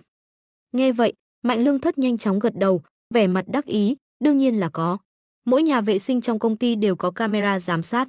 Ban đầu là để theo dõi nhân viên tránh trốn việc, giờ thì hữu dụng rồi. Trương Dịch giơ ngón cái khen ngợi, quá tuyệt vời, ông đúng là người biết cách làm ăn. Chúng tôi chỉ học từ ngài thôi. Ai, không dám nhận. Trương Dịch khiêm tốn xua tay, cảm thấy mình cũng không đến mức quá thực dụng như vậy. Sau đó, hắn yêu cầu vệ sĩ cùng Mạnh Lương Thất đi lấy băng ghi hình, rồi lái xe đưa tên sát thủ về khách sạn. Tô Minh Ngọc vẫn còn lo lắng hiện rõ trên mặt. Sao hắn có thể hèn hạ đến vậy, phái sát thủ tới tấn công anh? Cô không cần Trương Dịch giải thích cũng đoán ra được ai đứng sau. Ở Thâm Thành này, nếu ai căm ghét Trương Dịch đến mức muốn hắn chết thì chỉ có thể là Lý Sùng Khánh. Ông ta làm thế này thì anh càng yên tâm. Trương Dịch không hề hoảng loạn, ngược lại còn cười một cách nhẹ nhõm. Tô Minh Ngọc nhìn hắn đầy bất lực, anh còn cười được sao? Người ta phái sát thủ tới mà anh không lo à? Không được, chúng ta nên rời khỏi đây, ở đây quá nguy hiểm. Không, em phải nghĩ tích cực lên. Trương Dịch vẫn giữ nụ cười, ông ta càng tỏ ra liều lĩnh thế này thì càng cho thấy ông ta không còn cách nào khác. Nếu không phải đường cùng, ông ta sẽ không thuê sát thủ để tấn công anh. Cả thế giới đều biết anh và ông ta là kẻ thù. Nếu anh có chuyện gì, chắc chắn ông ta sẽ không thoát tội. Nghe Trương Dịch nói, Tô Minh Ngọc cũng thấy điều đó có lý. Vậy có nghĩa là ông ta sắp hết cách rồi, đúng không? Dù vậy, cô vẫn khuyên, nếu đã thế thì anh nên trở về thôi, không cần phải đặt mình vào nguy hiểm nữa. Ngốc à, nếu ông ta thực sự muốn giết anh thì dù anh có chạy tới nơi nào đi nữa, ông ta cũng sẽ tìm người xử lý thôi, vấn đề không nằm ở chỗ anh ở đâu. Trương Dịch nhẹ nhàng vuốt tóc cô, giọng trầm ấm trấn an, yên tâm đi, anh không dễ bị hạ gục như vậy. Thế này đi, từ hôm nay chúng ta sẽ tăng cường bảo vệ. Còn em, về lại Thiên Hải giúp anh xử lý một số việc. Tô Minh Ngọc lắc đầu, ôm chặt tay Trương Dịch, em không đi, em muốn ở lại với anh. Cô hiểu rằng Trương Dịch không muốn cô ở bên cạnh khi tình hình trở nên nguy hiểm. Nhưng chính vì vậy, cô càng không muốn rời xa hắn. Nghe lời anh, nếu em ở đây anh sẽ không thể tập trung được. Hơn nữa, anh giao cho em một nhiệm vụ quan trọng. Trương Dịch thuyết phục. Tô Minh Ngọc nhìn hắn, đôi mắt to tròn đầy sự lém lỉnh, anh nói đi, nhiệm vụ gì mà người khác không thể làm thay em. Giỏi lắm, không hổ danh là người anh yêu, ngay cả điều này cũng học được từ anh. Trương Dịch vuốt nhẹ mũi cô. Anh định tung ra cú đánh cuối cùng cho Lý Sùng Khánh. Anh định làm gì? Tô Minh Ngọc lập tức trở nên hứng thú. Hiện tại, nhà trọ an cư đã gây ra cú sốc lớn cho hoạt động của Lục Quế Viên, giá cổ phiếu của họ đang tụt dốc. Lúc này, chúng ta sẽ thêm một cú đánh nữa trên sàn chứng khoán, đẩy giá cổ phiếu của họ rơi thẳng xuống đáy. Trương Dịch cười, không phải là thi gan tiền bạc sao, anh sẽ chơi tới cùng. Thị trường bất động sản đang gặp khó khăn đã là một vấn đề lớn với Lục Quế Viên. Nhưng nếu giá cổ phiếu sụp đổ, đó sẽ là thảm họa. Một khi giá cổ phiếu giảm mạnh, toàn bộ tập đoàn có thể phải đối mặt với nguy cơ phá sản. Khi đó, những cổ đông lớn cũng không thể ngồi yên và Lý Sùng Khánh sẽ không thể đối phó với áp lực từ hàng ngàn nhà đầu tư. Tô Minh Ngọc gật đầu quyết tâm, em hiểu rồi, anh yên tâm, chuyện này cứ để em lo. Em đảm bảo giá cổ phiếu của họ sẽ rơi ít nhất 50% trong vòng 3 ngày. Trương Dịch cười thỏa mãn, với tình hình hiện tại của Lục Quế Viên, nếu giá cổ phiếu lại sụt giảm một lần nữa, sẽ là một cú sốc lớn cho thị trường chứng khoán. Thật thú vị. Sau khi trở về khách sạn, Trương Dịch ra lệnh cho vệ sĩ đưa tên sát thủ vào phòng. Hắn không hỏi gì nhiều, chỉ để vệ sĩ thay phiên tra hỏi. Trương Dịch không giết hắn, dù không phải là người chủ mưu, nhưng cũng không thể dễ dàng bỏ qua. Giữ mạng cho hắn, nhưng đời hắn sẽ không còn dễ dàng nữa. Còn Lý Sùng Khánh, ông ta sẽ phải trả giá đắt cho việc này. Kể từ khi trở về từ công ty của Mạnh Lương Thất, Trương Dịch và Tô Minh Ngọc không rời khỏi khách sạn. Xung quanh khách sạn có hàng chục vệ sĩ thuộc công ty bảo vệ Chiến Long thay phiên canh gác. Từ sau khi biết về vụ tấn công, họ càng cảnh giác, không để bất kỳ ai tự tiện ra vào. Ngay cả nhân viên giao đồ ăn cũng phải qua kiểm tra kỹ càng. Trong khi đó, Lý Sùng Khánh vẫn chưa nhận được tin tức từ sát thủ. Điều này khiến ông ta vô cùng lo lắng. Khi nghe tin Trương Dịch đã tăng cường bảo vệ, ông ta hiểu rằng kế hoạch đã thất bại. Ông ta cảm thấy bất an, nhưng vẫn hy vọng rằng lão Hắc, sát thủ được thuê sẽ không phản bội mình. Tuy nhiên, đến nước này, ông ta không còn đường lui. Nhà của Lục Quế Viên vẫn không bán được, các cổ đông bắt đầu bất mãn. Ở nhà, cha của ông vừa thoát khỏi cơn nguy hiểm, nhưng bác sĩ cảnh báo rằng nếu có thêm đợt hóa trị nữa, có thể ông ấy sẽ không qua nổi. Trương Dịch, sao mày không chết đi chứ? Lý Sùng Khánh sứt đầu mẻ chán, đổ mọi sự đau khổ lên đầu Trương Dịch. Dạo gần đây, Tô Minh Ngọc không hề rảnh rỗi. Khi Trương Dịch đến Thâm Thành, trong tay hắn nắm giữ số tiền khổng lồ 100 triệu đô la Mỹ. Số tiền này không phải để mua nhà mà là nhằm mục đích tấn công giá cổ phiếu của Lục Quế Viên. Trước đây, việc đánh sập Lục Quế Viên với một số tiền lớn như vậy là vô cùng khó khăn. Nhưng hiện tại, tình hình của Lục Quế Viên đã chao đảo, giá cổ phiếu liên tục giảm sâu. Lúc này, Tô Minh Ngọc vừa ra tay đã khiến thị trường chứng khoán chấn động mạnh. Giá cổ phiếu của Lục Quế Viên như một trận tuyết lở. Ngày hôm đó, hàng loạt nhà đầu tư đang nắm giữ cổ phiếu của Lục Quế Viên đồng loạt kêu gào thảm thiết trên mạng. Các cổ đông lớn của Lục Quế Viên lần lượt gọi điện cho Lý Sùng Khánh, yêu cầu ông ta phải có trách nhiệm. Nhưng suốt cả ngày hôm đó, Lý Sùng Khánh không đến công ty. Sáng sớm, khi nghe thư ký báo tin, ông ta như bị sét đánh ngang tai, cả người đờ đẫn. Ban đầu đã rất căng thẳng, nay Lý Sùng Khánh rơi vào trạng thái tuyệt vọng hoàn toàn. Chủ tịch, hội đồng cổ đông đã khởi xướng việc tố cáo ngài. Ngài nên đến công ty ngay, giọng của thư ký mang theo sự bất đắc dĩ. Tố cáo tôi, họ dám tố cáo tôi. Lý Sùng Khánh trừng mắt, cầm điện thoại mà tay run rẩy. Lục Quế Viên, Đây là tập đoàn do chính Lý Sùng Khánh một tay gây dựng nên. Vậy mà giờ đây, những cổ đông chỉ biết đếm tiền lại quay sang tố cáo ông ta sao? Dù sao thì hiện tại, giá cổ phiếu đã tụt dốc thê thảm. Các cổ đông cho rằng nguyên nhân là do ân oán cá nhân giữa ngài và tổng giám đốc của Thịnh Thế tập đoàn, thư ký Trần Trừ nói. Thật vô lý. Lục Quế Viên là của tôi, Lý Sùng Khánh, ai có tư cách tố cáo tôi? Lý Sùng Khánh tức giận cúp máy, tiếng chửi mắng của ông ta vang vọng khắp căn biệt thự. Đầu tiên, ông ta mắng những kẻ trước đây dựa vào ông ta để kiếm tiền, giờ lại quay lưng tố cáo. Sau đó, ông ta mắng Trương Dịch vì đã gây khó khăn cho ông ta. Cuối cùng, ông ta chuyển sang trách chính mình. Nếu Lục Quế Viên sụp đổ, tài sản của Lý Sùng Khánh cũng sẽ bị thâm hụt nặng nề, vì phần lớn tài sản của ông ta đều nằm trong cổ phần của Lục Quế Viên. Đinh linh linh. Điện thoại lại tiếp tục reo không ngừng. Ngày hôm đó, không biết có bao nhiêu người muốn liên lạc với ông ta. Nhưng Lý Sùng Khánh không muốn nghe thêm bất kỳ cuộc gọi nào nữa, ông ta tức giận ném thẳng điện thoại vào hồ bơi dưới ban công. Tuy nhiên, sau cơn giận, ông ta phải đối diện với câu hỏi, bây giờ phải làm gì, chẳng lẽ cứ ngồi chờ chết sao? Lý Sùng Khánh không muốn chết, nhưng nếu không làm gì, ông ta sẽ mất tất cả, quyền lực, địa vị và tiền bạc. Dù với khối tài sản hiện tại, ông ta vẫn có thể sống sung túc trong mắt người khác, nhưng đối với ông ta, việc từ giàu sang trở về tay trắng không khác gì chết đi. Từ nghèo thành giàu dễ dàng hơn nhiều so với việc từ giàu trở lại nghèo. Ông ta không muốn mất tất cả. Vậy nên, con đường duy nhất còn lại trước mắt là cầu xin Trương Dịch tha cho một con đường sống. Điều này vô cùng khó khăn, đồng nghĩa với việc ông ta phải từ bỏ lòng tự trọng của mình. Nhưng lúc này, ông ta không còn lựa chọn nào khác. Tại khách sạn, Trương Dịch ngồi trên ghế sofa, bên cạnh là Tô Minh Ngọc đang nhanh tay thao tác trên bàn phím, mua và bán cổ phiếu.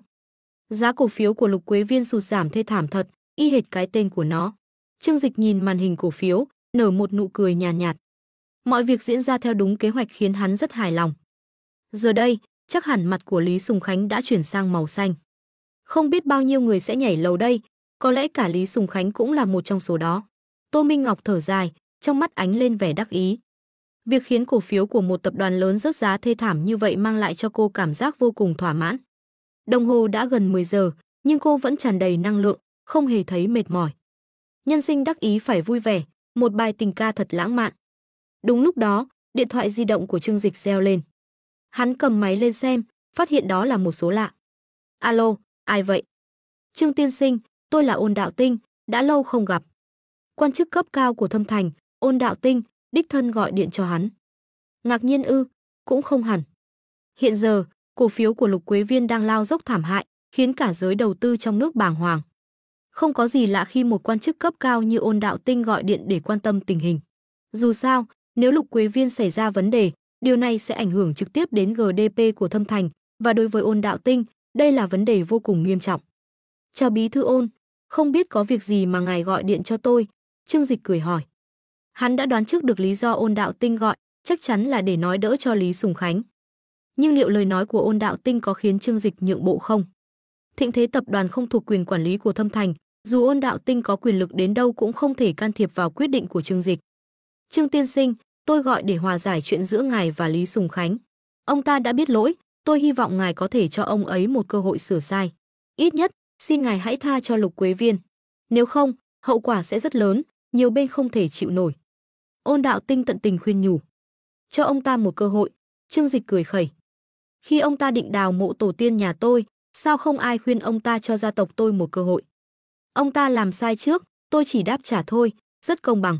Còn những vấn đề khác, tôi thực sự chưa nghĩ đến. Ngàn sai vạn sai đều là lỗi của Lý Sùng Khánh.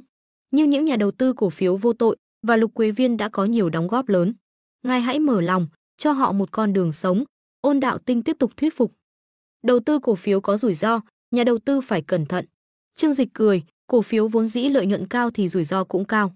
Họ đã dám mua cổ phiếu của Lục Quế Viên thì phải chuẩn bị sẵn sàng cho việc mất trắng. Nói đến đây, Trương Dịch bất ngờ thay đổi giọng điệu. Tuy nhiên, nếu ngài đã tự mình đến cầu xin, tôi có thể cho ông ta một cơ hội, bảo ông ta đích thân đến gặp tôi đi.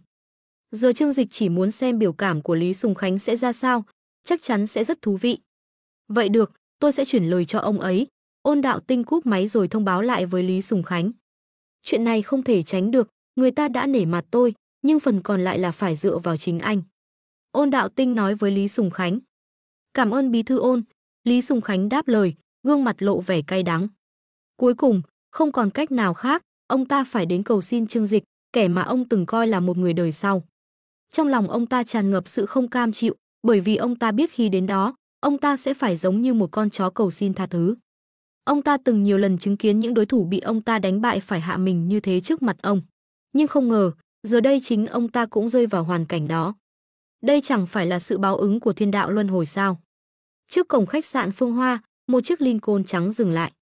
Nhân viên giữ cửa khi nhìn thấy chiếc xe liền lập tức đứng thẳng lưng, bởi vì họ biết đây là xe của một nhân vật quan trọng.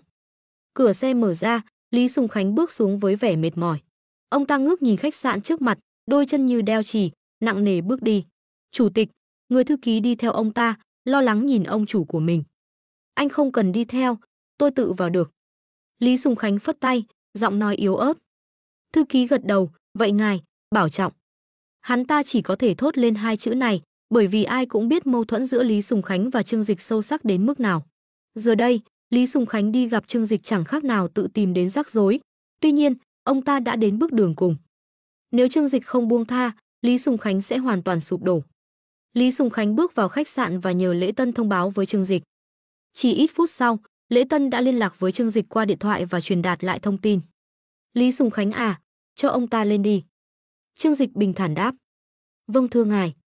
Nhân viên Lễ Tân mỉm cười và chỉ đường cho Lý Sùng Khánh. Nhưng đối với Lý Sùng Khánh, nụ cười đó như một lời châm chọc. Cảm giác rằng ai cũng đang khinh thường mình khiến ông ta khó chịu. Bước chân vào khách sạn này, ông ta có cảm giác mọi người đang nhìn mình với ánh mắt coi thường.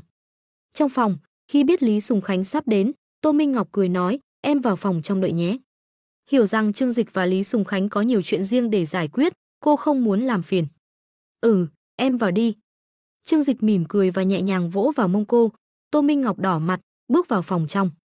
Trương Dịch nhếch miệng cười, rút từ tủ rượu ra một chai Lafite năm 1982, từ từ rót cho mình một ly. Chẳng mấy chốc, tiếng gõ cửa vang lên.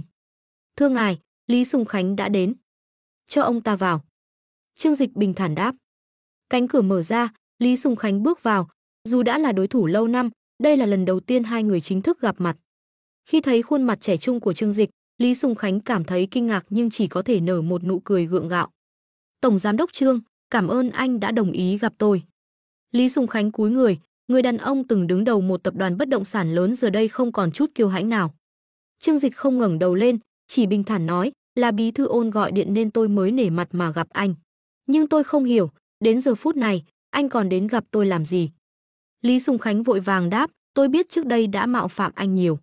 Giờ tôi xin lỗi và mong anh cho tôi cơ hội sửa sai. À, mảnh đất tổ tiên của nhà anh, tôi sẽ ký hợp đồng chuyển nhượng ngay và giao lại cho anh. Muộn rồi, Trương Dịch đáp, mảnh đất đó nằm ở khu vực hoang vu, đầy cỏ dại, tôi không còn hứng thú. Tôi đã chọn một khu đất mới để xây dựng lại mộ phần cho tổ tiên, còn mời thầy phong thủy đến xem nữa, nơi đó phong thủy rất tốt. Anh là người phương Nam, chắc hiểu về phong thủy chứ? Hắn nói một cách thản nhiên nhưng rõ ràng đây chỉ là một lời bịa đặt. Trương Dịch muốn cho Lý Sùng Khánh thấy rằng thứ mà ông ta coi là át chủ bài thật ra chẳng có giá trị gì với Trương Dịch. Nghe vậy, Lý Sùng Khánh cảm thấy lạnh sống lưng, vội vàng nói, không thể nói vậy được. Mảnh đất tổ tiên đó là một nơi phong thủy cực kỳ tốt. Nếu không phải vậy, sao gia đình nhỏ bé của anh lại có thể sinh ra một nhân vật kiệt xuất như anh chứ? Trương Dịch cười lạnh, tay khẽ xoay ly rượu, chất lỏng đỏ rực như máu. Anh không nghĩ rằng giờ nói những lời này đã quá muộn rồi sao? Trương Dịch nhìn Lý Sùng Khánh, giọng điệu đầy mỉa mai, trước đây anh ở đâu? Lúc đó anh chết rồi à? Vâng, tất cả là do tôi trước đây ngu muội, không biết tự lượng sức. Xin anh rộng lượng mà tha cho tôi một lần. Tôi hứa từ nay sẽ nghe lời anh muốn tôi làm gì, tôi sẽ làm ngay, xin anh hãy tha thứ. Lý Sùng Khánh giờ đây chẳng khác gì một con chó hèn mọn. Nếu những người ngoài thấy cảnh này, không ai có thể tin được rằng đây từng là một doanh nhân thành đạt, một người xuất hiện thường xuyên trên báo đài với hình tượng uy nghi. Tha cho anh, ha ha, anh nghĩ tôi có lý do gì để tha cho anh? Trương Dịch khoanh tay, cười nhạt. Những năm qua anh đã kiếm được vô số tiền, dù bây giờ cổ phiếu có sụt giảm, tài sản của anh vẫn lên tới hàng nghìn tỷ. Anh là người chiến thắng trong cuộc chơi này rồi. Quay về mà tận hưởng đi, sao còn phải cầu xin tôi? Lý Sùng Khánh cười gượng, nhưng tôi không thể đứng nhìn đế chế mà mình dày công xây dựng rơi vào tay người khác. Nói đến đây, ông ta bỗng có chút không phục, giữa chúng ta có ân oán cá nhân, anh muốn trả thù tôi thì cũng được. Nhưng việc anh lợi dụng tài chính để thao túng thị trường bất động sản như thế này, liệu có công bằng không? Chúng tôi xây dựng nhà ở là để đóng góp cho GDP của đất nước, cũng là làm ra cống hiến cho xã hội. Nghe những lời này, Trương Dịch không nhịn được mà bật cười lớn. Ha ha ha, công bằng, hai chữ này mà cũng có thể thốt ra từ miệng anh sao? Đúng là chuyện không thể tin nổi. Hắn xoay người, ánh mắt nhìn thẳng vào Lý Sùng Khánh với vẻ chế giễu. Vậy sao anh không nói về công bằng với những người phải làm nô lệ cả đời chỉ vì các anh thổi phồng giá nhà, khiến họ không thể mua nổi một căn phòng? Họ đã cố gắng hết sức, làm việc cật lực, chỉ để gom đủ tiền mua nhà. Còn anh thì sao? Anh không tạo ra giá trị thật sự nào cho xã hội, chỉ biết bỏ tiền ra, đẩy giá nhà lên để bóc lột mồ hôi nước mắt của người khác. Đó là công bằng sao? Trương Dịch túm lấy cổ áo Lý Sùng Khánh, kéo ông ta đến gần cửa sổ. Bên ngoài, những tòa cao ốc do tập đoàn của Lý Sùng Khánh xây dựng đứng sừng sững. Những căn hộ nhỏ bé trong đó giờ đây đã bị đẩy giá lên đến mức không tưởng. Hắn chỉ vào dòng người đang tất bật dưới đường. Anh thử hỏi họ xem, họ cần gì? Câu trả lời của họ rất đơn giản, chỉ cần một căn nhà bình thường. Vậy mà tại sao họ phải dành cả đời để trả tiền cho một căn nhà? Đó là vì những kẻ có tiền như anh đang chơi đùa với cuộc sống của họ. Thế giới này có công bằng không? Trương Dịch gằn giọng hỏi, ánh mắt trở nên sắc lạnh. Nếu theo cách nói của anh thì thế giới này đúng là rất công bằng.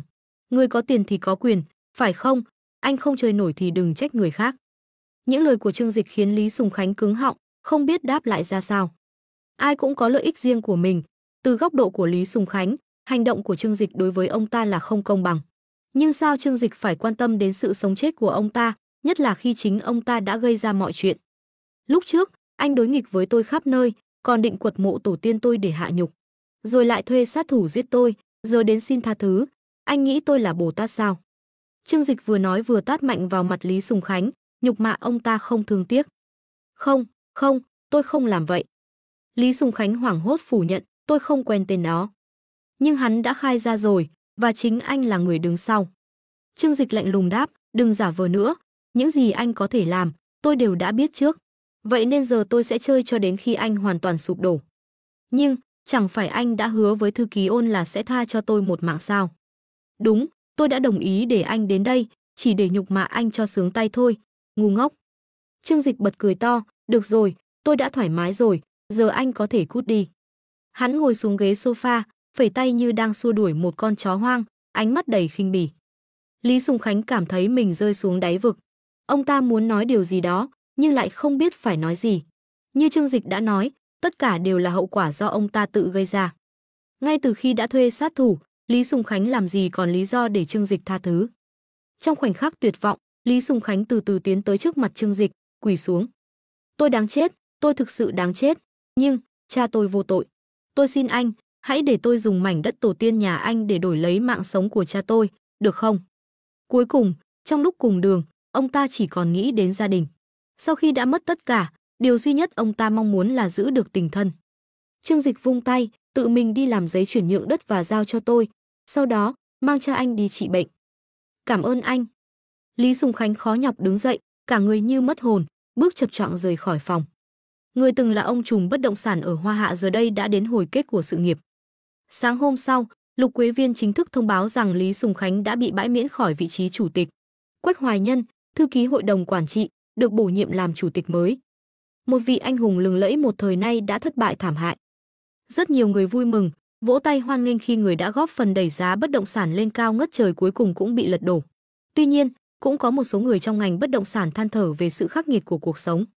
Dù thế nào, sau sự kiện này, danh tiếng của Trương Dịch ngày càng vang dội trong giới kinh doanh. Chỉ trong chưa đầy nửa năm, hắn đã hạ bệ một ông lớn của ngành bất động sản, chứng tỏ sức mạnh tài chính và quyền lực vô song của mình. Khi biết tin Lý Sùng Khánh bị lật đổ, Trương Dịch yêu cầu Tô Minh Ngọc thu dọn đồ đạc để chuẩn bị quay về Thiên Hải. Tuy nhiên, trước khi hắn kịp rời đi, Quách Hoài Nhân, chủ tịch mới của Lục Quế Viên, đến gặp hắn. Trước đây, những hiểu lầm giữa Thịnh Thế Tập đoàn và Lục Quế Viên đều do Lý Sùng Khánh gây ra. Hiện tại, ông ta đã bị bãi nhiệm, liệu anh có thể nể tình mà cho Lục Quế Viên một con đường sống? Quách Hoài Nhân nói với thái độ khiêm nhường, sau sự thất bại của Lý Sùng Khánh, không ai trong Lục Quế Viên dám coi thường Trương Dịch nữa. Trương Dịch ngồi trên ghế sofa, bắt chéo chân, nhàn nhã uống trà. Anh nói đùa rồi, tôi đâu có thù oán gì với Lục Quế Viên. Tôi chỉ đơn giản là muốn đóng góp cho xã hội một chút thôi. Hắn nói với nụ cười nhã nhặn. Nghe vậy, Quách Hoài Nhân khẽ cau mày. Vậy, anh muốn gì? Hòa bình thế giới, quốc dân giàu mạnh. Quách Hoài Nhân nghe Trương Dịch trả lời lấp lửng, lòng càng thêm lo lắng. Trương Dịch không hề nhắc đến bất kỳ ân oán nào với Lục Quế Viên. Rõ ràng, hắn đã sắp xếp mọi chuyện rất khéo léo. Việc giá nhà tăng hay giảm không liên quan trực tiếp đến hắn, mà chỉ là ảnh hưởng từ thị trường. Quách Hoài Nhân nhấn mạnh, chúng tôi thực sự mong muốn hòa giải. Nếu Lục Quế Viên thực sự sụp đổ, hệ lụy sẽ rất lớn, và không ai mong muốn điều đó. Chúng ta đều là thương nhân, không có gì là không thể thương lượng. Trương Dịch đặt chén trà xuống bàn, nhìn thẳng vào Quách Hoài Nhân. Thực ra, gần đây tôi đang đau đầu về vấn đề nguồn cung cho dự án an cư, hiện tại rất khó mua nhà mới. Tôi nghe nói Lục Quế Viên còn nhiều căn hộ, không biết có thể bán lại cho tôi một ít không? Ánh mắt Quách Hoài Nhân sáng rực lên. Hiện tại, việc tiêu thụ nhà ở của Lục Quế Viên đang gặp khó khăn, rất ít người mua. Nếu Trương Dịch muốn mua nhà với số lượng lớn, thậm chí có thể mua cả một khu phức hợp, đó sẽ là một tin tốt. Nếu nhà của Lục Quế Viên có thể cung cấp cho dự án an cư, chúng tôi rất sẵn lòng hợp tác. Tất nhiên, để đóng góp cho xã hội, chúng tôi cũng sẽ cung cấp mức giá ưu đãi.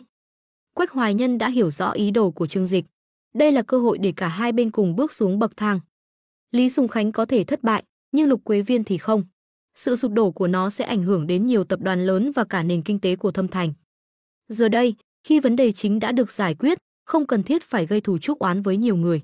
Trương Dịch sẽ mua nhà của Lục Quế Viên để phục vụ cho dự án an cư, giải quyết vấn đề nguồn cung cho dự án của mình. Lục Quế Viên sẽ bán nhà với giá ưu đãi, đồng thời tận dụng sức ảnh hưởng của dự án an cư để quảng bá cho mình. Cuối cùng, người dân sẽ có thêm nhiều căn hộ giá rẻ để thuê và giá nhà cũng sẽ dần giảm xuống, đáp ứng nhu cầu của người mua. Đây là một thỏa thuận đôi bên cùng có lợi và Quách Hoài Nhân không ngần ngại đồng ý. Hai bên nhanh chóng ký hợp đồng, Lục Quế Viên đồng ý bán cho dự án an cư 2 khu phức hợp với giá 10 triệu đồng trên mét, mức giá này gần như không có lãi, thậm chí phải bù lỗ để trả lãi ngân hàng. Tuy nhiên, đổi lại, Lục Quế Viên sẽ có cơ hội hồi phục nhờ vào quảng bá từ dự án an cư. Quách Hoài Nhân đã gần như bán tặng không cho Trương Dịch 2 khu đô thị. Nếu tính theo giá trị thực tế, số tiền tổn thất lên đến 500 triệu đô la. Nhưng với tư cách là một doanh nhân, Quách Hoài Nhân rất hiểu về nguyên tắc bỏ nhỏ để được lớn. Trước đây, Lục Quế Viên và nhà trọ an cư là đối thủ không đội trời chung, nhưng giờ đây, với sức ảnh hưởng của Trương Dịch ngày càng mạnh mẽ, nhiều người đã tự phát chống lại Lục Quế Viên. Tuy nhiên, sau khi hai bên đạt được thỏa thuận hợp tác, Lục Quế Viên nhanh chóng tận dụng cơ hội để thực hiện một chiến dịch quảng cáo rầm rộ. Họ tuyên bố rằng Chủ tịch Nhâm đã chủ động hợp tác tích cực với an cư để giúp hạ giá nhà, tạo điều kiện cho nhiều người có thể mua được nhà hơn. Trương Dịch cũng tỏ ra nể mặt, ngay lập tức đăng bài trên mạng xã hội khen ngợi động thái này của Lục Quế Viên. Nhờ vậy, hình ảnh của Lục Quế Viên trong lòng công chúng bắt đầu cải thiện đáng kể. Cộng thêm việc giá nhà đã giảm đáng kể, nên những căn hộ của Lục Quế Viên cũng lần lượt được bán ra. Quan trọng hơn, Quách Hoài Nhân đã khéo léo xử lý cục diện, giúp ổn định lại thị trường chứng khoán, khiến giá cổ phiếu của Lục Quế Viên dần phục hồi. Dù trước đây bị tổn thương nặng nề, nhưng là một trong 3 tập đoàn bất động sản hàng đầu, Lục Quế Viên vẫn có thể dần dần khôi phục lại nhờ vào nội lực vững chắc của mình. Sau cuộc chiến lớn giữa an cư và Lục Quế Viên, một hiệu ứng không thể đảo ngược đã xảy ra trên toàn bộ thị trường bất động sản trong nước, giá nhà ở các thành phố lớn bắt đầu đồng loạt giảm. Khi Lục Quế Viên tiên phong hạ giá, các công ty bất động sản khác không còn lựa chọn nào khác ngoài việc phải điều chỉnh theo. Mặc dù hiện tại an cư chỉ sở hữu hơn 30.000 căn hộ cho thuê trên toàn quốc, nhưng Trương Dịch vẫn tiếp tục mua thêm căn hộ để cho thuê, không có dấu hiệu dừng lại. Đây giống như một hạt giống đã nảy mầm trong tâm trí mọi người. Kết quả là, nhu cầu mua nhà tạm thời bị dập tắt. Trong khi đó, các công ty bất động sản không có nhiều thời gian và tiền bạc để chịu đựng lâu dài. Do phần lớn các doanh nghiệp bất động sản đều sử dụng vốn vay từ ngân hàng, họ mắc nợ rất nhiều. Vì vậy, khi tốc độ bán nhà chậm lại, lãi suất mà họ phải trả cho ngân hàng ngày càng tăng, khiến họ không thể gồng gánh nổi. Do đó, ngoại trừ việc giảm giá để bán nhanh, họ không còn lựa chọn nào khác. Quá trình này vẫn sẽ tiếp tục diễn ra trong tương lai. Đối với những người trẻ tuổi hiện nay, Trương Dịch đã khắc sâu tên mình vào tâm trí họ. Khi họ có thể mua được căn nhà đầu tiên của mình, chắc chắn họ sẽ nhớ đến người đàn ông đã một mình kéo giá nhà trên cả nước đi xuống. Trương Dịch đã trở về từ Thâm Thành được một thời gian. Sau khi giải quyết xong chuyện với Lý Sùng Khánh, hắn đã giành lại được mảnh đất tổ tiên của mình. Dĩ nhiên, hắn cũng giữ lời hứa cứu sống cha của Lý Sùng Khánh. Dù sao, làm người thì phải giữ chữ tín. Cùng là con cái, Trương Dịch hiểu được nỗi lo lắng của Lý Sùng Khánh đối với cha mình. Dù ông ta là người mà Trương Dịch không ưa, nhưng một khi thỏa thuận đã được thực hiện, việc cứu cha của Lý Sùng Khánh cũng là điều có thể chấp nhận được. Hiện tại, Trương Dịch đang ngồi uống trà cùng Viên Chí Quốc, một quan chức cấp cao tại thành phố Thiên Hải. Tên nhóc này, lần này cậu làm loạn thật lớn. Cậu chơi vui vẻ thật, nhưng có biết bao nhiêu cặp mắt đang dõi theo cậu không? Viên Chí Quốc đưa Trương Dịch một tách trà, trong ánh mắt chứa đầy sự trêu chọc nhưng cũng pha chút nghiêm túc. Trương Dịch mỉm cười nhận lấy tách trà, điềm đạm đáp, tôi biết, nên khi làm gì tôi cũng rất cẩn thận. Ít nhất là không để ai nắm được bằng chứng gì, đúng không? Tên nhóc thông minh, đó là vì nhiều người đã mang ơn cậu đấy. Viên Chí Quốc cười nói. May mà cuối cùng cậu và Lục Quế Viên đã hòa giải. Nếu không, cậu sẽ đắc tội với rất nhiều người. Chuyện đó không hề dễ chịu đâu. Trương Dịch gật đầu nhẹ. Lục Quế Viên có thể phát triển đến quy mô như bây giờ chắc chắn là nhờ sự hậu thuẫn từ rất nhiều người. Nếu Trương Dịch làm đứt nguồn tài chính của họ, họ chắc chắn sẽ không để hắn yên. Ít nhất, việc Lục Quế Viên vẫn còn tồn tại khiến hắn không phải đối đầu với quá nhiều người quyền lực. Giá nhà sớm muộn gì cũng phải giảm, tôi chỉ đẩy nhanh quá trình đó mà thôi. Trương Dịch cười nhẹ. Tôi tin rằng chính quyền cũng sẽ không để giá nhà tiếp tục tăng mãi. Trong xã hội hiện nay, người trẻ ngày càng trở nên chán nản. Họ không cưới vợ, không sinh con, không phấn đấu. Nếu tình trạng này lan rộng, xã hội sẽ phát triển thế nào? Trương Dịch hỏi lại Viên Chí Quốc. Viên Chí Quốc nghe vậy, sắc mặt trở nên nghiêm túc, gật đầu đồng ý. Cậu nói đúng, vấn đề này đã làm đau đầu chính quyền suốt nhiều năm nay. Nhưng để giải quyết triệt để thì cần một quá trình dài hạn. Chính quyền không thể hành động bốc đồng như cậu, nhưng may mắn là cậu đã thành công. Viên Chí Quốc cười hài lòng, ánh mắt tràn đầy sự ngưỡng mộ. Trương Dịch quả thật là người có tầm nhìn và quyết đoán. Thế bước tiếp theo cậu định làm gì? Lý Sùng Khánh đã bị cậu hạ gục, an cư sẽ tiếp tục thế nào? Đương nhiên là phải tiếp tục. Tôi đã nói rồi, tôi muốn hạ giá nhà, không phải nói đùa đâu. Trương Dịch nhấp một ngụm trà, cảm nhận vị đắng nhẹ lan tỏa rồi từ từ chuyển thành vị ngọt dịu. Tuy nhiên, tôi sẽ phải giảm nhịp độ lại. Dù tôi có nhiều tiền đến đâu, cũng không thể lo cho cả đất nước vài triệu người không có nhà. Dù sao, cả nước vẫn còn hàng triệu người không có nhà ở. Tốt nhất cậu nên tạm dừng việc mua nhà làm căn hộ cho thuê một thời gian. Đợi sau khi mọi thứ lắng xuống hãy tiếp tục. Trước đây cậu chỉ nhắm vào Lục Quế Viên, nên các công ty bất động sản khác không phản ứng. Họ thậm chí còn muốn cậu giúp họ tiêu diệt một đối thủ cạnh tranh. Nhưng giờ khi Lục Quế Viên đã bị khuất phục, không ai muốn trở thành mục tiêu tiếp theo. Nếu cậu tiến thêm một bước, họ chắc chắn sẽ phản công điên cuồng. Viên Chí Quốc nghiêm túc nhắc nhở. Điểm này tôi hiểu rõ. Trương Dịch gật đầu nhẹ. Đây là một quá trình dài hạn, không thể gấp gáp được. Nhưng ít nhất hiện tại, giá nhà ở các thành phố lớn đã bắt đầu giảm, đó là một điều tốt. Khuôn mặt hắn lộ vẻ hài lòng. Đại trượng phu sinh ra đã mang trách nhiệm thay đổi thời cuộc. Trương Dịch tin rằng tên tuổi hắn sẽ được nhớ mãi qua các thế hệ vì đóng góp to lớn trong việc hạ giá nhà, giúp người dân có thể mua được tổ ấm. Bỗng nhiên, khóe miệng Viên Chí Quốc nở một nụ cười chế nhạo. Lần này cậu bỏ ra nhiều tiền để làm căn hộ cho thuê, chắc trong thời gian ngắn cậu chưa lấy lại vốn đâu, có đau lòng không? Ở khắp nơi trên đất nước, Trương Dịch đã mua nhà bằng cách trao đổi bằng thương long huyết hoặc dùng tiền mặt. Tính ra, hắn đã chi hơn 100 tỷ đô la. Nghe Viên Chí Quốc đặt câu hỏi, Trương Dịch chỉ biết cười, bất đắc dĩ đưa tay lên trán. Ngài hỏi như vậy, tôi biết trả lời thế nào đây? Thật ra, lúc dùng tiền để làm chuyện này, tôi cũng không cảm thấy đau lòng lắm. Nhưng bây giờ, khi mọi chuyện đã xong, tính lại số tiền tiêu tốn, thật sự cũng có chút tiếc nuối. Một lần chi tiêu hơn 100 tỷ đồng, dù là ai cũng sẽ cảm thấy xót xa. Viên Chí Quốc cười lớn, nhưng số tiền đó tiêu xài rất đáng giá. Vì nước, vì dân mà cống hiến, còn tốt hơn là để tiền mốc meo trong ngân hàng. Hơn nữa, cậu còn thu về được rất nhiều fan trung thành nữa chứ. Trương Dịch cười khổ, cũng đúng, tôi không phải thánh nhân, cũng không thể không cầu danh lợi. Ít ra thì sau chuyện này, tôi cảm thấy mình đã đạt được điều gì đó. Dù đã chi một số tiền lớn, nhưng cảm giác thu về vẫn rất đáng giá. Sau khi trò chuyện một lúc lâu, Trương Dịch chào tạm biệt Viên Chí Quốc và rời khỏi nhà ông.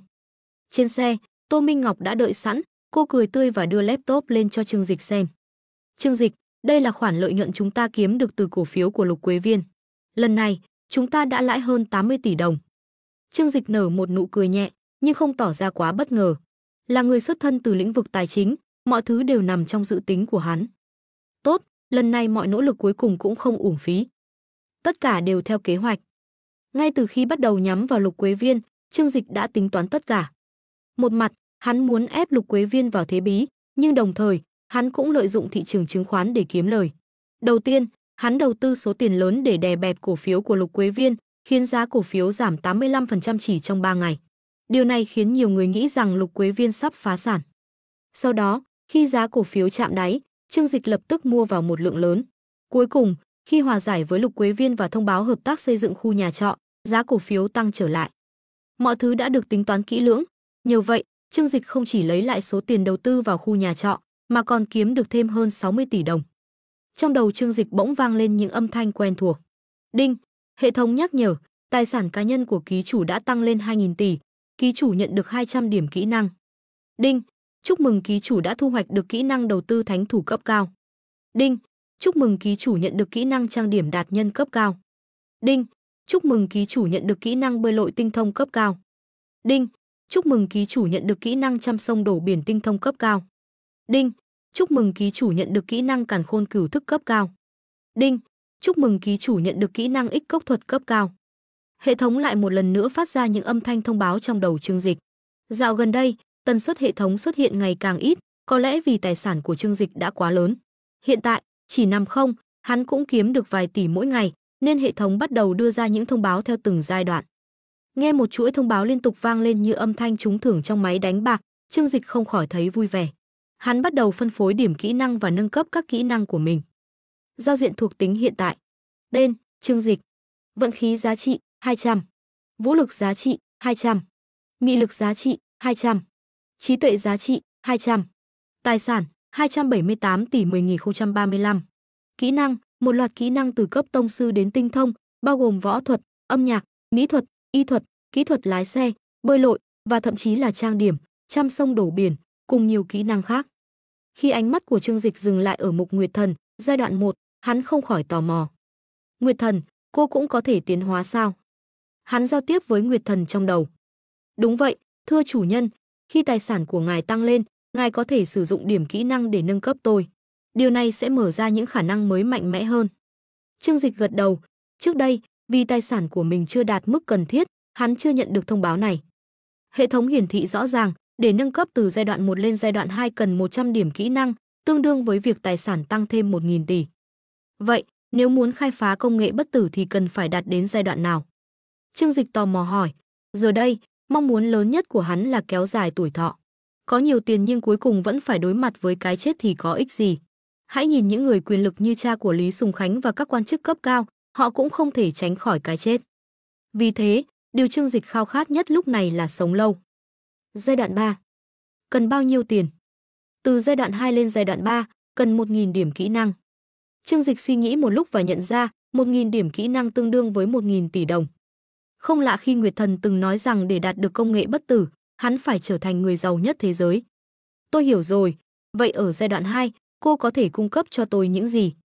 Nguyệt Thần trả lời, nếu so sánh với khoa học vũ trụ, hiện tại tôi đã có thể giúp loài người di chuyển tự do trong hệ mặt trời, xây dựng phi thuyền có thể đến sao Diêm Vương và nghiên cứu các vùng sinh vật ngoài vũ trụ. Nhưng khi nâng cấp lên giai đoạn 2, tôi có thể giúp ngài mở rộng thuộc địa ngoài vũ trụ và thậm chí tạo ra một hành tinh giống trái đất thứ hai. Nghe xong, Trương Dịch lập tức hiểu rõ sự chênh lệch giữa giai đoạn 1 và giai đoạn 2. Giai đoạn 1 chỉ là một bước nhảy vọt dựa trên nền tảng khoa học hiện tại, nhưng giai đoạn 2 lại nắm giữ những công nghệ vượt xa sự tưởng tượng của nhân loại. Nếu như vậy, tầm nhìn của tôi không chỉ nằm trên hành tinh này. Toàn bộ vũ trụ rộng lớn cũng có thể được tôi khám phá. Ánh mắt Trương Dịch bừng sáng, tưởng tượng về những cơ hội vô tận ngoài kia. Sau khi giải quyết xong mọi việc ở Thâm Thành, Trương Dịch trở lại Thiên Hải. Với sự ra đời của nhà trọ an cư và công ty Dịch Hằng sinh vật khoa kỹ, khối tài sản và sức ảnh hưởng của hắn đã đạt đến một tầm cao đáng kinh ngạc. Nhà máy của Dịch Hằng sinh vật tại Vịnh Đại Hạ hoạt động như một cỗ máy in tiền không ngừng, mang về cho Trương Dịch khối tài sản khổng lồ. Tuy nhiên, hắn vẫn duy trì việc cung cấp 1.000 lọ thuốc miễn phí mỗi tháng cho những người bệnh bình thường để điều trị ung thư. Còn với những người giàu có không thể tiếp cận thuốc, hắn thu phí với giá trên trời. Nhờ đó, không chỉ danh lợi mà các mối quan hệ quyền quý cũng được Trương Dịch thu về trọn vẹn. Chỉ một lọ thuốc đã giúp hắn kiếm được danh tiếng, tiền bạc và các mối quan hệ xã hội vô cùng giá trị. Dù vậy, Trương Dịch vẫn giữ lời hứa của mình. Hiện tại, mỗi tháng hắn kiếm được hàng chục tỷ đô la từ Thương Long huyết và dành ra 1/3 số đó để đầu tư vào nhà trọ an cư. Sáng nay có tin tốt cho anh đây, Tô Minh Ngọc gọi điện cho Trương Dịch với giọng vui vẻ. Tin gì vậy? Trương Dịch mặc đồ ngủ, nằm dài trên ghế sofa, miệng nở nụ cười hỏi. Bảng xếp hạng tài sản của Forbes vừa ra rồi. Hiện tại anh đứng thứ 52 trên bảng xếp hạng tỷ phú thế giới với khối tài sản 472 tỷ đô la. Anh chính là người giàu nhất Hoa Hạ bây giờ. Hiện tại anh là tiêu điểm của cả đất nước. Tô Minh Ngọc vừa cười vừa nói. Trương Dịch chỉ cười khẽ, anh tưởng là chuyện gì lớn lắm, cái này cũng bình thường thôi mà. Trong tay Trương Dịch đang sở hữu 2 cỗ máy in tiền, một là Taobao, nền tảng thương mại điện tử lớn nhất trong nước, và một là Thương Long Huyết. Giờ đây, cả hai công ty đã bước qua giai đoạn đầu tư và bắt đầu thu về lợi nhuận khổng lồ mỗi ngày. Vì vậy, trước khi bảng xếp hạng tài sản thế giới công bố, hắn đã đoán trước được kết quả. Forbes hàng năm đều công bố bảng xếp hạng tỷ phú, nhưng thật ra nhiều người tránh bảng này như tránh tà. Nó không phải thứ gì đáng để tự hào đâu, Trương Dịch bình thản nói. Bởi vì hắn biết rằng những bảng xếp hạng như của Forbes thường chứa đựng nhiều sự thiếu chính xác. Nhiều tỷ phú kín tiếng thậm chí không có tên trong danh sách. Ví dụ, ở Hoa Hạ, Trương Dịch rất rõ ràng rằng những gia tộc quyền lực thực sự mới là người giàu có nhất. Họ kiểm soát nhiều nguồn tài nguyên và kiếm được nhiều tiền hơn tập đoàn thịnh thế rất nhiều. Dù sao, họ đã có hàng trăm năm kinh doanh, còn hắn thì chỉ mới bắt đầu. Nghe Trương Dịch nói một cách thản nhiên, Tô Minh Ngọc không khỏi cảm thán. Anh đúng là người rất điềm tĩnh, dù sao, 2 ngày nay em cũng bận đến rối tung lên. Không biết bao nhiêu hãng truyền thông muốn phỏng vấn anh. Từ sau khi anh chỉ cho tạp chí Tham chụp bóng lưng, không còn ai được phỏng vấn nữa. Mấy phóng viên lớn mắt như phát cuồng, mỗi ngày đều nằm chầu trực trước cửa nhà. Còn có rất nhiều người từ giới kinh doanh lẫn chính trị muốn kết giao với anh, họ gọi điện cho em liên tục nhờ giúp liên lạc. Anh có biết em bận thế nào không? Tô Minh Ngọc phàn nàn qua điện thoại. Trương Dịch không nhịn được cười, vất vả cho em quá, Minh Ngọc. Em biết mà, anh không phải người thích xuất đầu lộ diện. Những chuyện này vẫn nhờ em giúp anh lo liệu thôi. Anh biết thì tốt, Tô Minh Ngọc mím môi, nói nhỏ. Mặc dù bận rộn, nhưng cô không hề cảm thấy phiền, thậm chí còn rất hài lòng khi có được cảm giác quan trọng trong công việc này. Trương Dịch là người cực kỳ kín tiếng, hầu như không bao giờ xuất hiện trước công chúng hay nhận lời phỏng vấn. Chỉ có những khách hàng có vị trí và địa vị đặc biệt cao mới được hắn tiếp kiến. Do đó, mọi việc giao tiếp và xử lý truyền thông đều được giao cho Tô Minh Ngọc đảm nhận. Cô có cảm thấy mệt mỏi vì công việc này không? Ngược lại, cô rất hạnh phúc. Là một người đam mê công việc như sinh mệnh, nhiều khi cô ước rằng mình có thể làm việc 24/7. Vì có thể thay mặt Trương Dịch điều hành tập đoàn lớn nhất cả nước, tiếp xúc với tầng lớp tinh hoa của xã hội, Tô Minh Ngọc cảm thấy vô cùng tự hào. Chính vì biết được tính cách này của cô, Trương Dịch mới yên tâm giao mọi công việc của tập đoàn cho cô xử lý. Thôi, không nói với anh nữa, em phải đi gặp chủ tịch tập đoàn ngay đây. Tô Minh Ngọc nhanh chóng cúp máy, rồi tiếp tục vùi đầu vào công việc. Trương Dịch nhìn điện thoại, không khỏi nở nụ cười hài lòng. Lần trước, khi hắn đưa một số người phụ nữ trong cuộc đời mình đến Trương Gia Trấn để thăm cha, Tô Minh Ngọc, Đồng Tiểu Đại và Vương Kelly đã gặp nhau. Cả ba đều chấp nhận sự thật rằng Trương Dịch không chỉ có một người phụ nữ. Khi một người đàn ông đủ xuất sắc, sự bao dung từ phụ nữ cũng trở nên vô hạn. Đối với Tô Minh Ngọc, có lẽ việc Trương Dịch có thêm những người phụ nữ khác cũng là một cách giải thoát cho cô. Dù sao, cô quá đam mê công việc, đến mức hầu hết thời gian và sức lực của cô đều dành cho công ty, còn việc dành thời gian bên cạnh Trương Dịch lại rất ít. Những người phụ nữ khác có thể chăm sóc Trương Dịch, còn cô chỉ cần làm tốt vai trò của một nội trợ hiền dịu là đủ. Người phụ nữ như vậy đúng là cực phẩm trên đời, cũng chính là người mà Trương Dịch cần nhất. Khi Trương Dịch đang thả hồn suy nghĩ, bỗng phía sau có tiếng nói ngọt ngào của người hầu vang lên. Thưa chủ nhân, ngài đã sẵn sàng rửa mặt chưa ạ? Trương Dịch quay lại, nhìn thấy 5 cô người hầu mặc bikini, tai mèo và đuôi mèo đang mỉm cười đứng đó, tay cầm các dụng cụ rửa mặt. Cảnh tượng hiện ra trước mắt toàn là màu trắng mịn như tuyết, những cánh tay thon dài, bắp đùi trắng nõn nà và eo nhỏ mảnh mai, khiến cho buổi sáng trở nên vô cùng tươi đẹp. Một ngày mới lại bắt đầu. Trương Dịch giang tay, lập tức 2 cô người hầu tiến đến giúp hắn cởi bỏ dây buộc áo ngủ, để lộ thân hình rắn chắc và khỏe khoắn. Dù không phải lần đầu nhìn thấy, nhưng thân hình Trương Dịch quá hoàn hảo với làn da nâu đồng và cơ bắp cuồn cuộn khiến các cô gái đỏ mặt. Một trong những người hầu cúi xuống để thực hiện nghi thức thường lệ. Đây là cách mà nữ quản gia Y đã sắp xếp, vì mỗi buổi sáng, Trương Dịch luôn tràn đầy năng lượng. Những cô gái khác tiến tới giúp hắn đánh răng, rửa mặt. Trương Dịch không cần động tay, mọi việc đều có người lo liệu chu đáo. Sau khi rửa mặt xong, Trương Dịch bước ra ban công và nhảy thẳng xuống hồ bơi bên dưới. Tiếng bọt nước văng lên khắp nơi, làm 10 mấy cô người hầu đang mặc đồ bơi trong hồ cười thích thú. Chào buổi sáng các cô gái. Một ngày mới tươi đẹp bắt đầu, với sự chăm sóc tận tình của những cô người hầu đáng yêu. Đây cũng là lý do tại sao dù đã có bạn gái, Trương Dịch vẫn không để họ sống cùng trong trang viên. Hắn là người theo chủ nghĩa độc thân, dù rất thích cảm giác yêu đương, nhưng hắn không muốn bị ràng buộc. Những cô người hầu này, hắn có thể tận hưởng niềm vui khi ở bên họ, và khi cảm thấy chán, hắn có thể chu cấp tiền nghỉ việc, rồi họ sẽ tự hiểu mà rời đi. Mối quan hệ như vậy mới là điều Trương Dịch ưa thích. Sáng sớm sau khi tập thể dục, Nặc Nặc và Y đến mời Trương Dịch đi ăn sáng. Như thường lệ, bàn ăn đầy đủ các món Âu, Á đa dạng. Trương Dịch chỉ ăn một miếng, thậm chí có món hắn không đụng đến. Dù hắn có thể không ăn, nhưng trên bàn nhất định phải đầy đủ mọi thứ. Sau bữa sáng, hắn nhìn đồng hồ rồi nói với Nặc Nặc, đi sắp xếp trực thăng, hôm nay tôi muốn đi Kim Lăng. Nặc Nặc không hỏi lý do, chỉ gật đầu hiểu ý, dạ, chủ nhân. Một người hầu đúng mực không bao giờ hỏi chủ nhân làm gì, chỉ cần tuân theo mệnh lệnh là đủ. Trương Dịch suy nghĩ một lúc rồi bảo hai người hầu lâu năm của mình, hai người đi cùng tôi.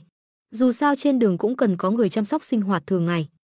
Hiện tại Trương Dịch có phần lười biếng, ít nhất là trong việc sinh hoạt cá nhân, hắn đã quen với việc có người lo liệu mọi thứ. Nặc Nặc và Y Y mắt sáng lên, vui mừng đáp, dạ, chủ nhân. Dưới sự phục vụ của hai cô gái song sinh, Trương Dịch thay một bộ đồ thoải mái, cầm lấy mũ và kính râm rồi ra sân bay lên trực thăng riêng. Hôm nay hắn đến Kim Lăng để gặp hai người bạn thân, Ba Ba và Triệu Thế Hy. Trong số những bạn gái của Trương Dịch, người hắn cưng chiều nhất là cô gái đáng yêu Ba Ba. Triệu Thế Hy, cùng tuổi với Ba Ba cũng rất được Trương Dịch yêu thích. Trước đây, Trương Dịch đã cho Ba Ba vào học viện âm nhạc hàng đầu trong nước và thuê giáo viên giỏi nhất dạy cô ca hát và múa. Bởi vì Ba Ba từng nói rằng ước mơ của cô là trở thành một siêu thần tượng, Trương Dịch đã hứa sẽ lập một công ty giải trí riêng để giúp cô nổi tiếng. Ngay sau khi trở về từ Thâm Thành, hắn liền sắp xếp việc này. Trương Dịch chi 10 tỷ để lập công ty truyền thông lớn mang tên Ba Ba Rhyme Entertainment, cái tên cũng đủ hiểu công ty này được lập riêng cho Ba Ba. Hắn mời đội ngũ vận hành và quản lý nổi tiếng nhất trong ngành, quyết tâm biến Ba Ba thành một ngôi sao lớn. Hiện nay, trong làng giải trí, chỉ cần có tiền thì việc nổi tiếng không hề khó. Về phần Triệu Thế Hy, cô vốn xuất thân từ vũ đạo. Trước đây, cô là hoa khôi và chủ nhiệm câu lạc bộ vũ đạo của trường Đại học Thiên Hải, nên Ba Ba đã kéo cô tham gia, hai chị em quyết tâm cùng nhau ra mắt. Trương Dịch không thiên vị ai, vì với số tài sản khổng lồ trong tay, hắn có thể dễ dàng nâng đỡ cả hai. Tuy nhiên, trước đây tập đoàn thịnh thế của hắn chưa từng có kinh nghiệm trong lĩnh vực giải trí. Dù có tiền, hắn vẫn cần hợp tác với các đài truyền hình lớn. Vì vậy, hắn chọn cách đơn giản nhất, ném tiền. Hắn tài trợ cho một chương trình tìm kiếm tài năng của đài Giang Nam với mục tiêu rõ ràng là giúp hai cô gái của mình chiến thắng. Hôm nay là vòng chung kết, Trương Dịch muốn đến tận nơi để cổ vũ và chúc mừng họ giành chức vô địch. Tại sao hắn chắc chắn họ sẽ vô địch? Đơn giản vì Trương Dịch đã quyết định như vậy từ trước. Là nhà đầu tư duy nhất, hắn đưa ra mức tài trợ không thể chối từ với ban tổ chức chương trình Giang Nam. Tất nhiên, xét về tài năng thực sự, Ba Ba và Triệu Thế Hy đều rất xuất sắc. Vẻ ngoài của hai người cũng hoàn hảo, không có gì phải bàn cãi. Trương Dịch chọn phụ nữ, trước hết là phải đẹp và có dáng vóc chuẩn. Kỹ năng của họ cũng không thể chê được ở mọi khía cạnh. Vì thế, khi nhìn thấy họ, ban tổ chức chương trình Thanh Xuân Có Ta đã cam đoan rằng họ chắc chắn sẽ đoạt giải quán quân. Hơn nữa, họ còn dự tính tạo thêm nhiều tình tiết hấp dẫn với màn song vô địch, tôn vinh tình chị em thắm thiết giữa Ba Ba và Triệu Thế Hy. Dĩ nhiên, đó là việc của ban tổ chức. Công ty Ba Ba Rhyme cũng không ít lần hỗ trợ, với đội ngũ chuyên nghiệp trong việc quảng bá và tạo hiệu ứng truyền thông. Việc mua từ khóa nóng và tạo chủ đề thảo luận là sở trường của họ. Những chuyện này, Trương Dịch không cần phải quan tâm. Hắn chỉ cần chi tiền là mọi việc sẽ được lo liệu chu đáo. Trực thăng tư nhân hạ cánh tại sân bay Kim Lăng. Trương Dịch đội mũ lưỡi chai và đeo kính râm để che đi khuôn mặt của mình. Hắn không thích nổi bật, vì nếu quá nổi tiếng, mọi chuyện sẽ trở nên phiền phức, sợ rằng đi đâu cũng bị fan vây quanh. Dù vậy, khí chất quý phái của hắn vẫn không thể hoàn toàn bị che khuất. Khi hắn bước ra khỏi sân bay cùng đoàn tùy tùng, ánh mắt của mọi người xung quanh đều đổ dồn về phía hắn. Chắc anh ta là ngôi sao nào đó. Nhìn xem, anh ta che hơn nửa mặt, rõ ràng không muốn bị nhận ra, nhưng dù vậy, trông vẫn đẹp trai quá. Tôi muốn xin chữ ký lắm, nhưng bảo vệ đông quá, đành thôi. Hai cô hầu gái bên cạnh mặc đồ thoải mái, gương mặt xinh đẹp và vóc dáng quyến rũ, chẳng kém cạnh gì ngôi sao điện ảnh. Dù chỉ là người hầu nhưng khi ra ngoài, họ dễ dàng trở thành nữ thần trong mắt nhiều người. Chủ nhân, chúng ta đến khách sạn trước hay đi thẳng đến chỗ ghi hình? Nặc Nặc hỏi. Trương Dịch nhìn đồng hồ, đã 9 giờ sáng, chương trình sẽ bắt đầu ghi hình vào lúc 10 giờ. Thôi được, ghi hình sắp bắt đầu rồi, chúng ta đi thẳng tới trường quay. Hắn nghĩ ngợi, thấy xung quanh quá đông người, có vẻ gây chú ý không cần thiết. Đã hiếm khi đến Kim Lăng, hắn muốn tận hưởng chút không gian yên tĩnh của thành phố cổ kính này. Sau đó, hắn nói với hai cô hầu và vệ sĩ Lưu Tử Hào, mọi người về khách sạn trước đi, tôi sẽ tự mình đến chương trình. Dạ, chủ nhân. Dạ, công tử. Lệnh của Trương Dịch là tuyệt đối, dù không biết hắn có ý định gì, nhưng họ luôn tuân theo vô điều kiện. Sau khi ra khỏi sân bay, người quản lý của công ty con Thịnh Thế tại Kim Lăng đã chuẩn bị một chiếc Bentley Mulsanne để đón hắn. Tổng giám đốc Trương, anh thấy chiếc xe này thế nào? Người quản lý cung kính cúi đầu trước Trương Dịch, chỉ vào chiếc xe. Nhìn chiếc xe không khác mấy với xe mình thường dùng, Trương Dịch gật đầu hài lòng. Bentley Mulsanne là xe sang trọng, tuy giá không bằng Bugatti Veyron hay Pagani, nhưng với tính cách khiêm tốn của Trương Dịch, chiếc xe hơn 500 triệu này là đủ và sẽ không gây quá nhiều sự chú ý. Không tệ. Hắn nhẹ gật đầu, người quản lý nhanh chóng mở cửa xe. Trương Dịch lên xe rồi vẫy tay, ở đây không còn gì nữa, anh về làm việc đi. Nói xong, hắn tự mình lái xe đến trường quay chương trình. Kim Lăng từng là cố đô của 6 triều đại, đồng thời cũng là tỉnh lỵ của Giang Nam, một nơi vô cùng phồn hoa. Tuy nhiên, những năm gần đây, về mặt kinh tế, tốc độ phát triển của Kim Lăng đã chậm lại và không thể so sánh với sự phồn thịnh của thành phố Thiên Hải. Tuy nhiên, về văn hóa và lịch sử, Thiên Hải không thể sánh được với Kim Lăng. Xe chạy trên đường lớn, từ xa đã có thể thấy rất nhiều công trình kiến trúc cổ. Những công trình này được truyền lại qua hàng trăm năm, thậm chí hơn 1000 năm, vẫn được bảo tồn vô cùng hoàn hảo. Đương nhiên, tất cả đều nhờ vào sự bảo tồn và tu sửa cẩn thận của các thế hệ sau. Thời còn là sinh viên, Trương Dịch đã từng đến đây vài lần, và khi tìm việc làm, hắn cũng từng cân nhắc đến nơi này. Tuy nhiên, vì chuyên ngành tài chính của hắn dễ tìm việc hơn ở Thiên Hải nên hắn đã không chọn ở lại Kim Lăng. Đến nay, quy mô kinh tế của Kim Lăng xếp hạng nhì trong tỉnh. Đối với một tỉnh lỵ, điều này có chút đáng tiếc và dần bị thành phố Thiên Hải lấn át về tầm ảnh hưởng. Tuy nhiên, có một điều thú vị là vài năm trước, mức độ phát triển kinh tế của Kim Lăng vẫn không quá thua kém Thiên Hải. Nhưng kể từ 2 năm trước, khi Trương Dịch tiếp quản tập đoàn Thịnh Thế, sự phát triển nhanh chóng của tập đoàn đã kéo theo cả khu vực phát triển, đồng thời đóng góp GDP lớn cho Thiên Hải. Kể từ đó, Kim Lăng không còn có thể theo kịp bước tiến của Thiên Hải. Chương trình Thanh Xuân Có Ta hiện đang được ghi hình tại tòa nhà trung tâm của Đài Giang Nam. Chương trình này là một dự án kết hợp giữa tập đoàn Thịnh Thế và Đài Giang Nam, một chương trình tuyển chọn thần tượng quy mô lớn với nguồn đầu tư khổng lồ cho việc quảng bá. Tính đến hiện nay, đây đã trở thành chương trình tuyển chọn nóng nhất cả nước. Hôm nay, chương trình đã đến phần cuối cùng, cũng chính là chung kết. Đội ngũ sản xuất rất bận rộn, từng thí sinh cũng đang gấp rút thực hiện những điều chỉnh cuối cùng. Tại phòng chỉ huy ở hậu trường, tổng đạo diễn nhìn đồng hồ trên tay, sốt ruột đi qua đi lại. Theo kế hoạch, chúng ta sẽ bắt đầu ghi hình lúc 10 giờ sáng, đây là chương trình phát sóng trực tiếp toàn mạng. Hiện tại đã muộn, cộng đồng mạng đang ầm ĩ cả lên. Các nhân viên nhìn nhau khó hiểu, không biết vấn đề nằm ở đâu. Các thí sinh đã sẵn sàng từ lâu và đội ngũ sản xuất cũng không gặp vấn đề gì. Theo lý mà nói, mọi thứ phải bắt đầu đúng giờ mới phải. Mọi chuyện bị hoãn là do nhà sản xuất thông báo tạm dừng, chúng ta không có cách nào khác. Một nhân viên thở dài. Nghe vậy, gương mặt đạo diễn căng thẳng. Chẳng lẽ nhà sản xuất không biết việc trì hoãn phát sóng trực tiếp sẽ gây ra hậu quả nghiêm trọng thế nào sao? Đúng lúc này, một giọng nói lạnh lùng vang lên từ phía ngoài, chuyện của tôi còn cần phải báo cho ông sao? Nghe thấy giọng nói này, đạo diễn lập tức cứng đờ, vội vàng nở một nụ cười, chị Dương, sao chị lại đến đây? Nhà sản xuất của chương trình lần này, Dương Hồng, xuất hiện trong bộ âu phục trắng, mái tóc ngắn được cắt tỉa gọn gàng, cô bước tới với ánh mắt sắc sảo. Ánh mắt cô qua lớp kính màu đỏ hướng về phía đạo diễn Trần Bình, chuyện nhỏ thế này cũng đủ khiến ông lo lắng đến vậy sao? Đạo diễn Trần Bình có chút xấu hổ, nhưng chúng ta đã thông báo với khán giả là sẽ bắt đầu lúc 10 giờ sáng. Hiện tại đã có hơn 10 triệu người đang phẫn nộ. Dương Hồng tiến tới, liếc nhìn màn hình của các nhân viên. Vì chưa thể bắt đầu phát sóng, họ đành phải phát các đoạn video cũ của thí sinh để kéo dài thời gian. Trên màn hình, phần bình luận trực tiếp đầy những dòng tin nhắn. Mở cửa, mở cửa. Nhanh lên nào, tiết mục này đang làm gì vậy? Nếu không bắt đầu thì tôi đi đây. Dương Hồng chỉ cười nhẹ, không sao, cứ để họ chờ thêm một chút, treo khẩu vị của họ cũng tốt. Các nhân viên đều không biết phải nói gì thêm. Đạo diễn Trần Bình vừa lau mồ hôi, vừa hỏi, chị Dương, rốt cuộc là có chuyện gì? Tại sao chương trình vẫn chưa thể bắt đầu? Dương Hồng liếc mắt nhìn anh ta, ánh mắt lạnh lùng, khiến nội tâm Trần Bình hồi hộp, không biết đã xảy ra chuyện gì. Sau đó, Dương Hồng nghiêm túc nói, có một vị khách vô cùng quan trọng chưa đến. Nếu anh ta chưa đến, dù có trì hoãn bao lâu, chương trình này cũng không thể bắt đầu. Cả đội sản xuất đều xôn xao. Hả? Ai mà quan trọng đến vậy? Chẳng lẽ giám đốc đài sẽ đích thân đến xem chương trình lần này? Dương Hồng chỉ tay ra phía cửa kính, nói với Trần Bình, không chỉ các anh, mà ngay cả giám đốc đài cũng đã đến đây để đón tiếp anh ta. Mọi người nhìn ra ngoài, quả nhiên, giám đốc đài truyền hình Giang Nam đang đứng bên ngoài, mỉm cười nhìn điện thoại, dường như đang chờ đợi tin tức gì đó. Vị giám đốc thường ngày uy nghiêm, hôm nay lại có vẻ khiêm tốn đến lạ thường, như một người lính đang chờ lệnh. Ai mà có tầm ảnh hưởng lớn đến vậy, ngay cả giám đốc đài cũng phải đón tiếp. Nếu người đó không đến, chương trình này sẽ bị hoãn sao? Một nhóm người xì xào bàn tán. Nếu anh ta không đến, chương trình này chắc chắn sẽ phải hoãn lại. Nếu anh ta không bao giờ đến thì chương trình cũng phải hủy. Dương Hồng lạnh lùng đáp. Tất nhiên, cô biết vị khách quan trọng đó sẽ không làm như vậy. Dù sao hắn cũng là một doanh nhân có uy tín và trách nhiệm lớn.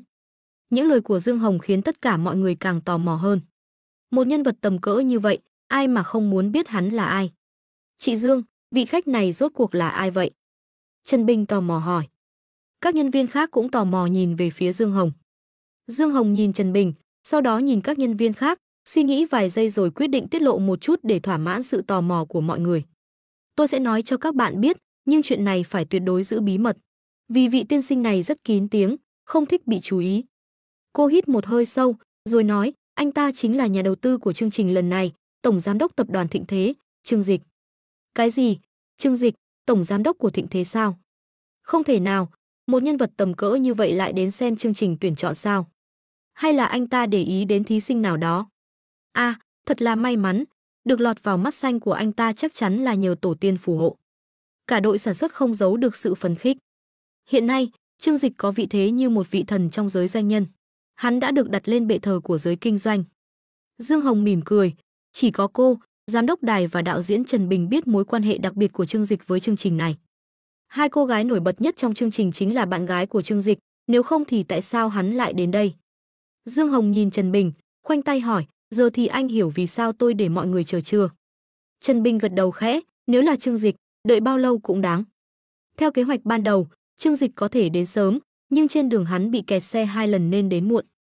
Tuy vậy, hắn cũng không lo chương trình sẽ bắt đầu sớm. Vì không có hắn, ban tổ chức chẳng dám khởi động. Tập đoàn Thịnh Thế của hắn hiện tại sở hữu cả tài chính lẫn tầm ảnh hưởng lớn. Ngay cả các đài truyền hình cũng phải nhún nhường, mong được hắn đầu tư. Vì thế, khi hắn đề nghị Giang Nam Đài tổ chức một chương trình tìm kiếm tài năng, các lãnh đạo của đài đều hết sức vui mừng. Vậy nên Trương Dịch cũng không vội vã đến. Trên đường đến gần đài truyền hình, hắn tình cờ đi ngang qua một con đường nhỏ và bắt gặp một cảnh tượng thú vị.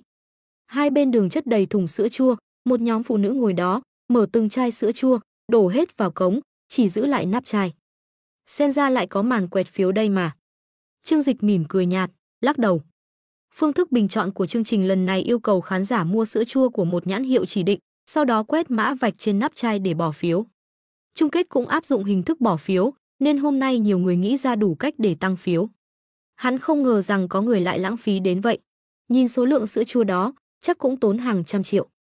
Dù với Trương Dịch, đó chỉ là số tiền nhỏ, nhưng hắn không thể không nghĩ, những fan này thật sự có phần quá cuồng. Trương Dịch không để tâm đến việc này, vì hắn không cần những thủ đoạn như vậy, thế là hắn tiếp tục lái xe rời đi. Khi đến tòa nhà đài truyền hình, lập tức có cả chục người ra đón tiếp, dẫn đầu là giám đốc đài và nhà sản xuất chương trình Thanh Xuân Có Ta, Dương Hồng. Tổng giám đốc Trương, hoan nghênh ngài có thể đến thăm đài truyền hình của chúng tôi, thật là vinh hạnh. Giám đốc đài nhanh chóng bắt tay, vì trong các nghi lễ xã giao, người cấp dưới thường là người chủ động trước. Trương Dịch cười, bắt tay với mọi người, xin lỗi, vì tắc đường nên tôi đến trễ, mong mọi người thông cảm. Không sao đâu, đường xá Kim Lăng đôi lúc hơi tắc. Chúng tôi cũng vừa mới tới thôi, ngài đến rất đúng lúc. Giám đốc đài cười vui vẻ đáp lời. Trương Dịch gật đầu nhẹ, chúng ta đi thôi, chắc các cô gái cũng đang sốt ruột chờ đấy. Khi bước vào hậu trường chương trình, Trương Dịch được sắp xếp ngồi ở khu vực VIP. Vị trí này không cần phải ngồi sau màn kính mà vẫn có thể quan sát toàn bộ buổi biểu diễn. Tất cả đều được chuẩn bị theo yêu cầu của ngài thấy có hài lòng không? Giám đốc đài vừa cười vừa nói. Ông ta biết rất rõ, nếu nắm chắc được vị đại gia này, tương lai đài truyền hình sẽ không cần lo về nguồn vốn nữa. Trương Dịch ngồi xuống ghế sofa, trước mặt là một tấm kính pha lê trong suốt, tương tự như những phòng riêng trong các buổi diễn nghệ thuật thời xưa. Phía dưới hắn là 500 khán giả đang ngồi trong khán đài. Nghe nói những chiếc ghế này đều rất đắt đỏ, không có mối quan hệ thì không dễ gì có được. Đa số khán giả ngồi đây đều là fan cuồng. Tuy nhiên, chiếc ghế của Trương Dịch là độc nhất, được ban tổ chức chuẩn bị riêng đặc biệt cho hắn. Trương Dịch gật đầu, cũng ổn. Có lẽ do vị trí của hắn quá đặc biệt, nên khi hắn xuất hiện, nhiều người phải quay lại nhìn. Nhưng khi thấy Trương Dịch đội mũ lưỡi chai và đeo kính râm, không ai nhận ra hắn, chỉ nghĩ rằng hắn là một nghệ sĩ nào đó. Cách ăn mặc thế này, chắc là người làm trong ngành âm nhạc nhỉ. Có lẽ là khách mời bình luận. Trương Dịch ngồi tại chỗ VIP của mình, nhà sản xuất Dương Hồng ra hiệu cho đạo diễn, chương trình có thể bắt đầu rồi. Đạo diễn thở phào nhẹ nhõm, vội vã vỗ tay ra lệnh, nhanh nào, thời gian có hạn, mọi người tăng tốc lên, bắt đầu thôi. Không khí tại trường quay nhanh chóng sôi động. Các huấn luyện viên mời đến đều là những ngôi sao hàng đầu hiện nay. Họ biểu diễn một màn mở đầu, khiến khán giả cực kỳ phấn khích.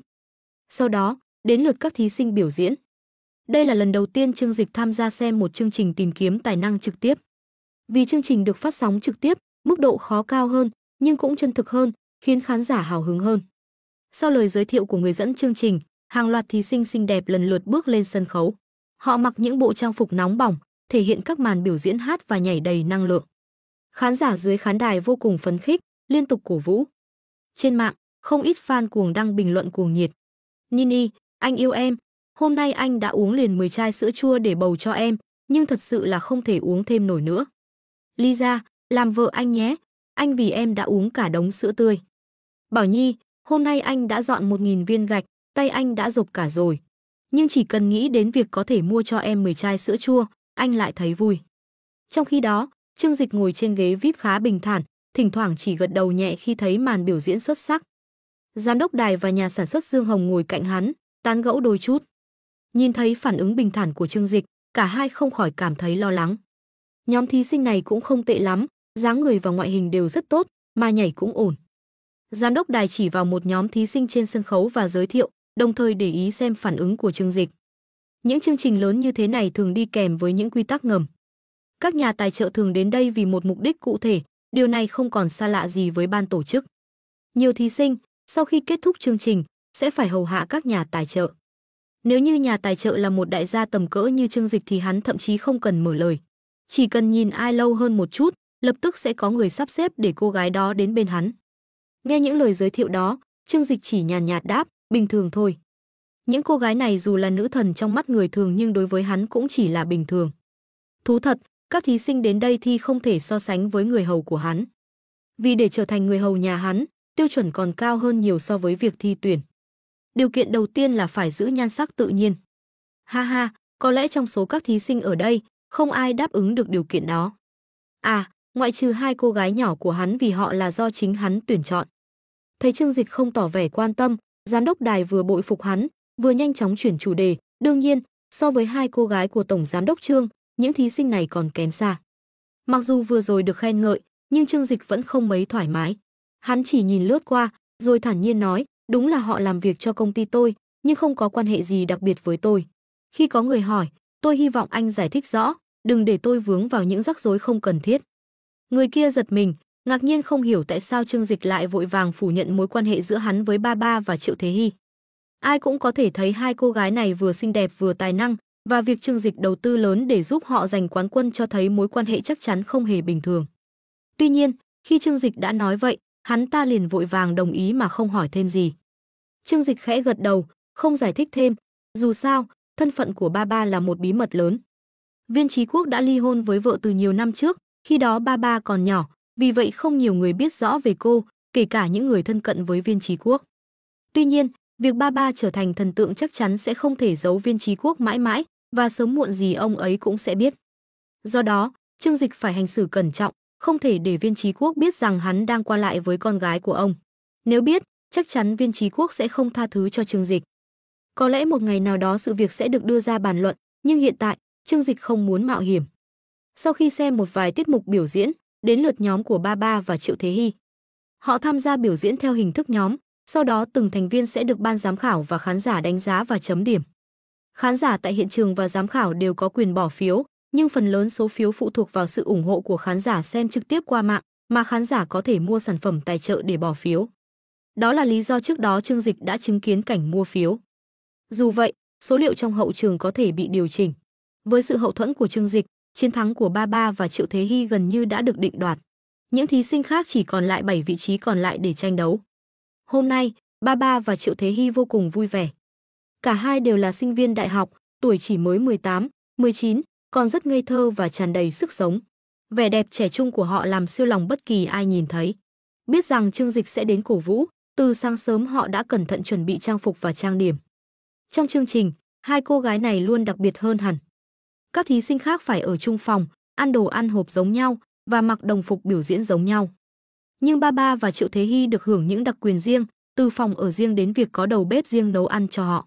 Trang phục của họ cũng do nhà thiết kế người Ý mà Chương Dịch mời riêng tạo ra, nhìn giống như của các thí sinh khác nhưng lại được điều chỉnh tinh tế để luôn nổi bật nhất. Ba ba, hôm nay anh Trương Dịch cũng đến xem chúng ta biểu diễn, vui quá. Triệu Thế Hy vừa trang điểm xong, hào hứng nói với ba ba. Ba ba đang thoa son, cô chọn màu mà Trương Dịch thích nhất, thoa nhẹ lên môi rồi hài lòng nhìn vào gương trước khi đặt thỏi son xuống. Nhìn Triệu Thế Hy, ba ba khẽ nhíu mày, nói đầy mong đợi, chúng ta đã tập luyện điệu nhảy này rất lâu, phải cố gắng biểu diễn thật tốt cho anh Trương Dịch xem. Nhưng mà, cô nắm chặt lấy váy, hơi lo lắng, không biết chúng ta có giành được quán quân không. Trương Dịch đã sắp xếp mọi thứ, nhưng cô không hề hay biết. Đối với ba ba, việc trở thành thần tượng là một niềm vui và tự hào. Nếu biết rằng chiến thắng không hoàn toàn dựa vào thực lực, chắc chắn cô sẽ có chút thất vọng. Nhưng thật ra, những cuộc thi tuyển chọn thần tượng này không bao giờ hoàn toàn công bằng. Triệu Thế Hy nghe vậy mím môi cười, chúng ta cứ cố hết sức là được. Ba ba, giọng hát của cậu hay như vậy, chắc chắn cậu sẽ vô địch. Ba ba xuất thân từ chuyên ngành âm nhạc và được Trương Dịch mời những giảng viên âm nhạc quốc tế hàng đầu về dạy kèm, cộng thêm giọng hát trời phú, cô là người nổi bật nhất trong số các thí sinh. Ba ba liếc nhìn Triệu Thế Hy, đưa ngón tay nhẹ nhàng chạm vào trán cô bạn, cậu khiêu vũ còn giỏi hơn tớ, tớ còn phải ghen tị với cậu nữa đấy. Triệu Thế Hy có kỹ năng vũ đạo tuyệt vời, được đánh giá hạng S trong số các thí sinh, khiến mọi người phải kinh ngạc với khả năng của mình. Đâu có, cậu mới là người giỏi nhất, quán quân chắc chắn sẽ là cậu. Thôi nào, rõ ràng là cậu mới là người có nhiều cơ hội hơn. Hai cô gái vừa trêu chọc nhau, vừa cười vui vẻ. Mặc dù quan hệ của họ rất tốt, nhưng trong lòng ai cũng có chút cạnh tranh. Dù sao, đây là cơ hội biểu diễn trước mặt Trương Dịch, nếu giành được quán quân, chắc chắn hắn sẽ càng cưng chiều người đó hơn. Lúc này, nhân viên chương trình đến thông báo rằng đã đến lượt họ lên sân khấu. Hai cô gái nắm tay nhau, mỉm cười bước ra ngoài. Phần tiếp theo là màn trình diễn của nhóm C với tiết mục Shadow. Sau khi người dẫn chương trình giới thiệu, người phụ trách chương trình liền quay sang Trương Dịch, tổng giám đốc Trương, tiếp theo sẽ là phần trình diễn của ba ba và Triệu Thế Hy. À, vậy sao? Trương Dịch mỉm cười, ánh mắt hiện lên chút mong đợi. Tiếng nhạc vang lên, ánh đèn sân khấu rực rỡ, và nhóm 5 cô gái từ nhóm C bước ra sân khấu. Mỗi người đều xinh đẹp và quyến rũ, với phong cách riêng biệt, lạnh lùng, dễ thương, năng động hay dịu dàng, mỗi cô gái đều tỏa sáng theo cách riêng của mình. Trương Dịch chăm chú nhìn lên sân khấu, còn ba ba và Triệu Thế Hy cũng ngay lập tức nhìn thấy hắn, liền ưỡn thẳng ngực, tự tin hơn hẳn. Đây là một tiết mục kết hợp nhiều yếu tố từ nhảy hiện đại, rap đến chơi bóng rổ, mỗi thí sinh đều phải thể hiện tốt mọi kỹ năng. Tất nhiên, kết quả cuối cùng không chỉ dựa vào tài năng mà còn phụ thuộc vào sự yêu thích của khán giả. Đã từng có thí sinh với khả năng nhảy, rap và hát không nổi bật, nhưng nhờ sự dễ thương và thu hút của mình, cô ấy vẫn nhận được nhiều phiếu bầu và tiến vào vòng trong. Còn ba ba và Triệu Thế Hy, chỉ cần màn biểu diễn không quá tệ, chiến thắng gần như đã chắc chắn trong tầm tay. Dù vậy, cả hai cô gái vẫn không hề biết điều này, Trương Dịch không muốn nói trước để họ có thể cố gắng hết sức trong phần trình diễn. Dưới ánh đèn sân khấu rực rỡ, trong những bộ trang phục lộng lẫy, họ tỏa sáng, từng động tác uyển chuyển kết hợp cùng trang phục được thiết kế tỉ mỉ. Mỗi chi tiết nhỏ đều khiến cả hai trở nên nổi bật và cuốn hút nhất trong số các thí sinh. Ba ba và Triệu Thế Hy cực kỳ vui mừng khi thấy Trương Dịch xuất hiện. Trên sân khấu, cả hai biểu diễn hết mình với màn ca múa sôi động.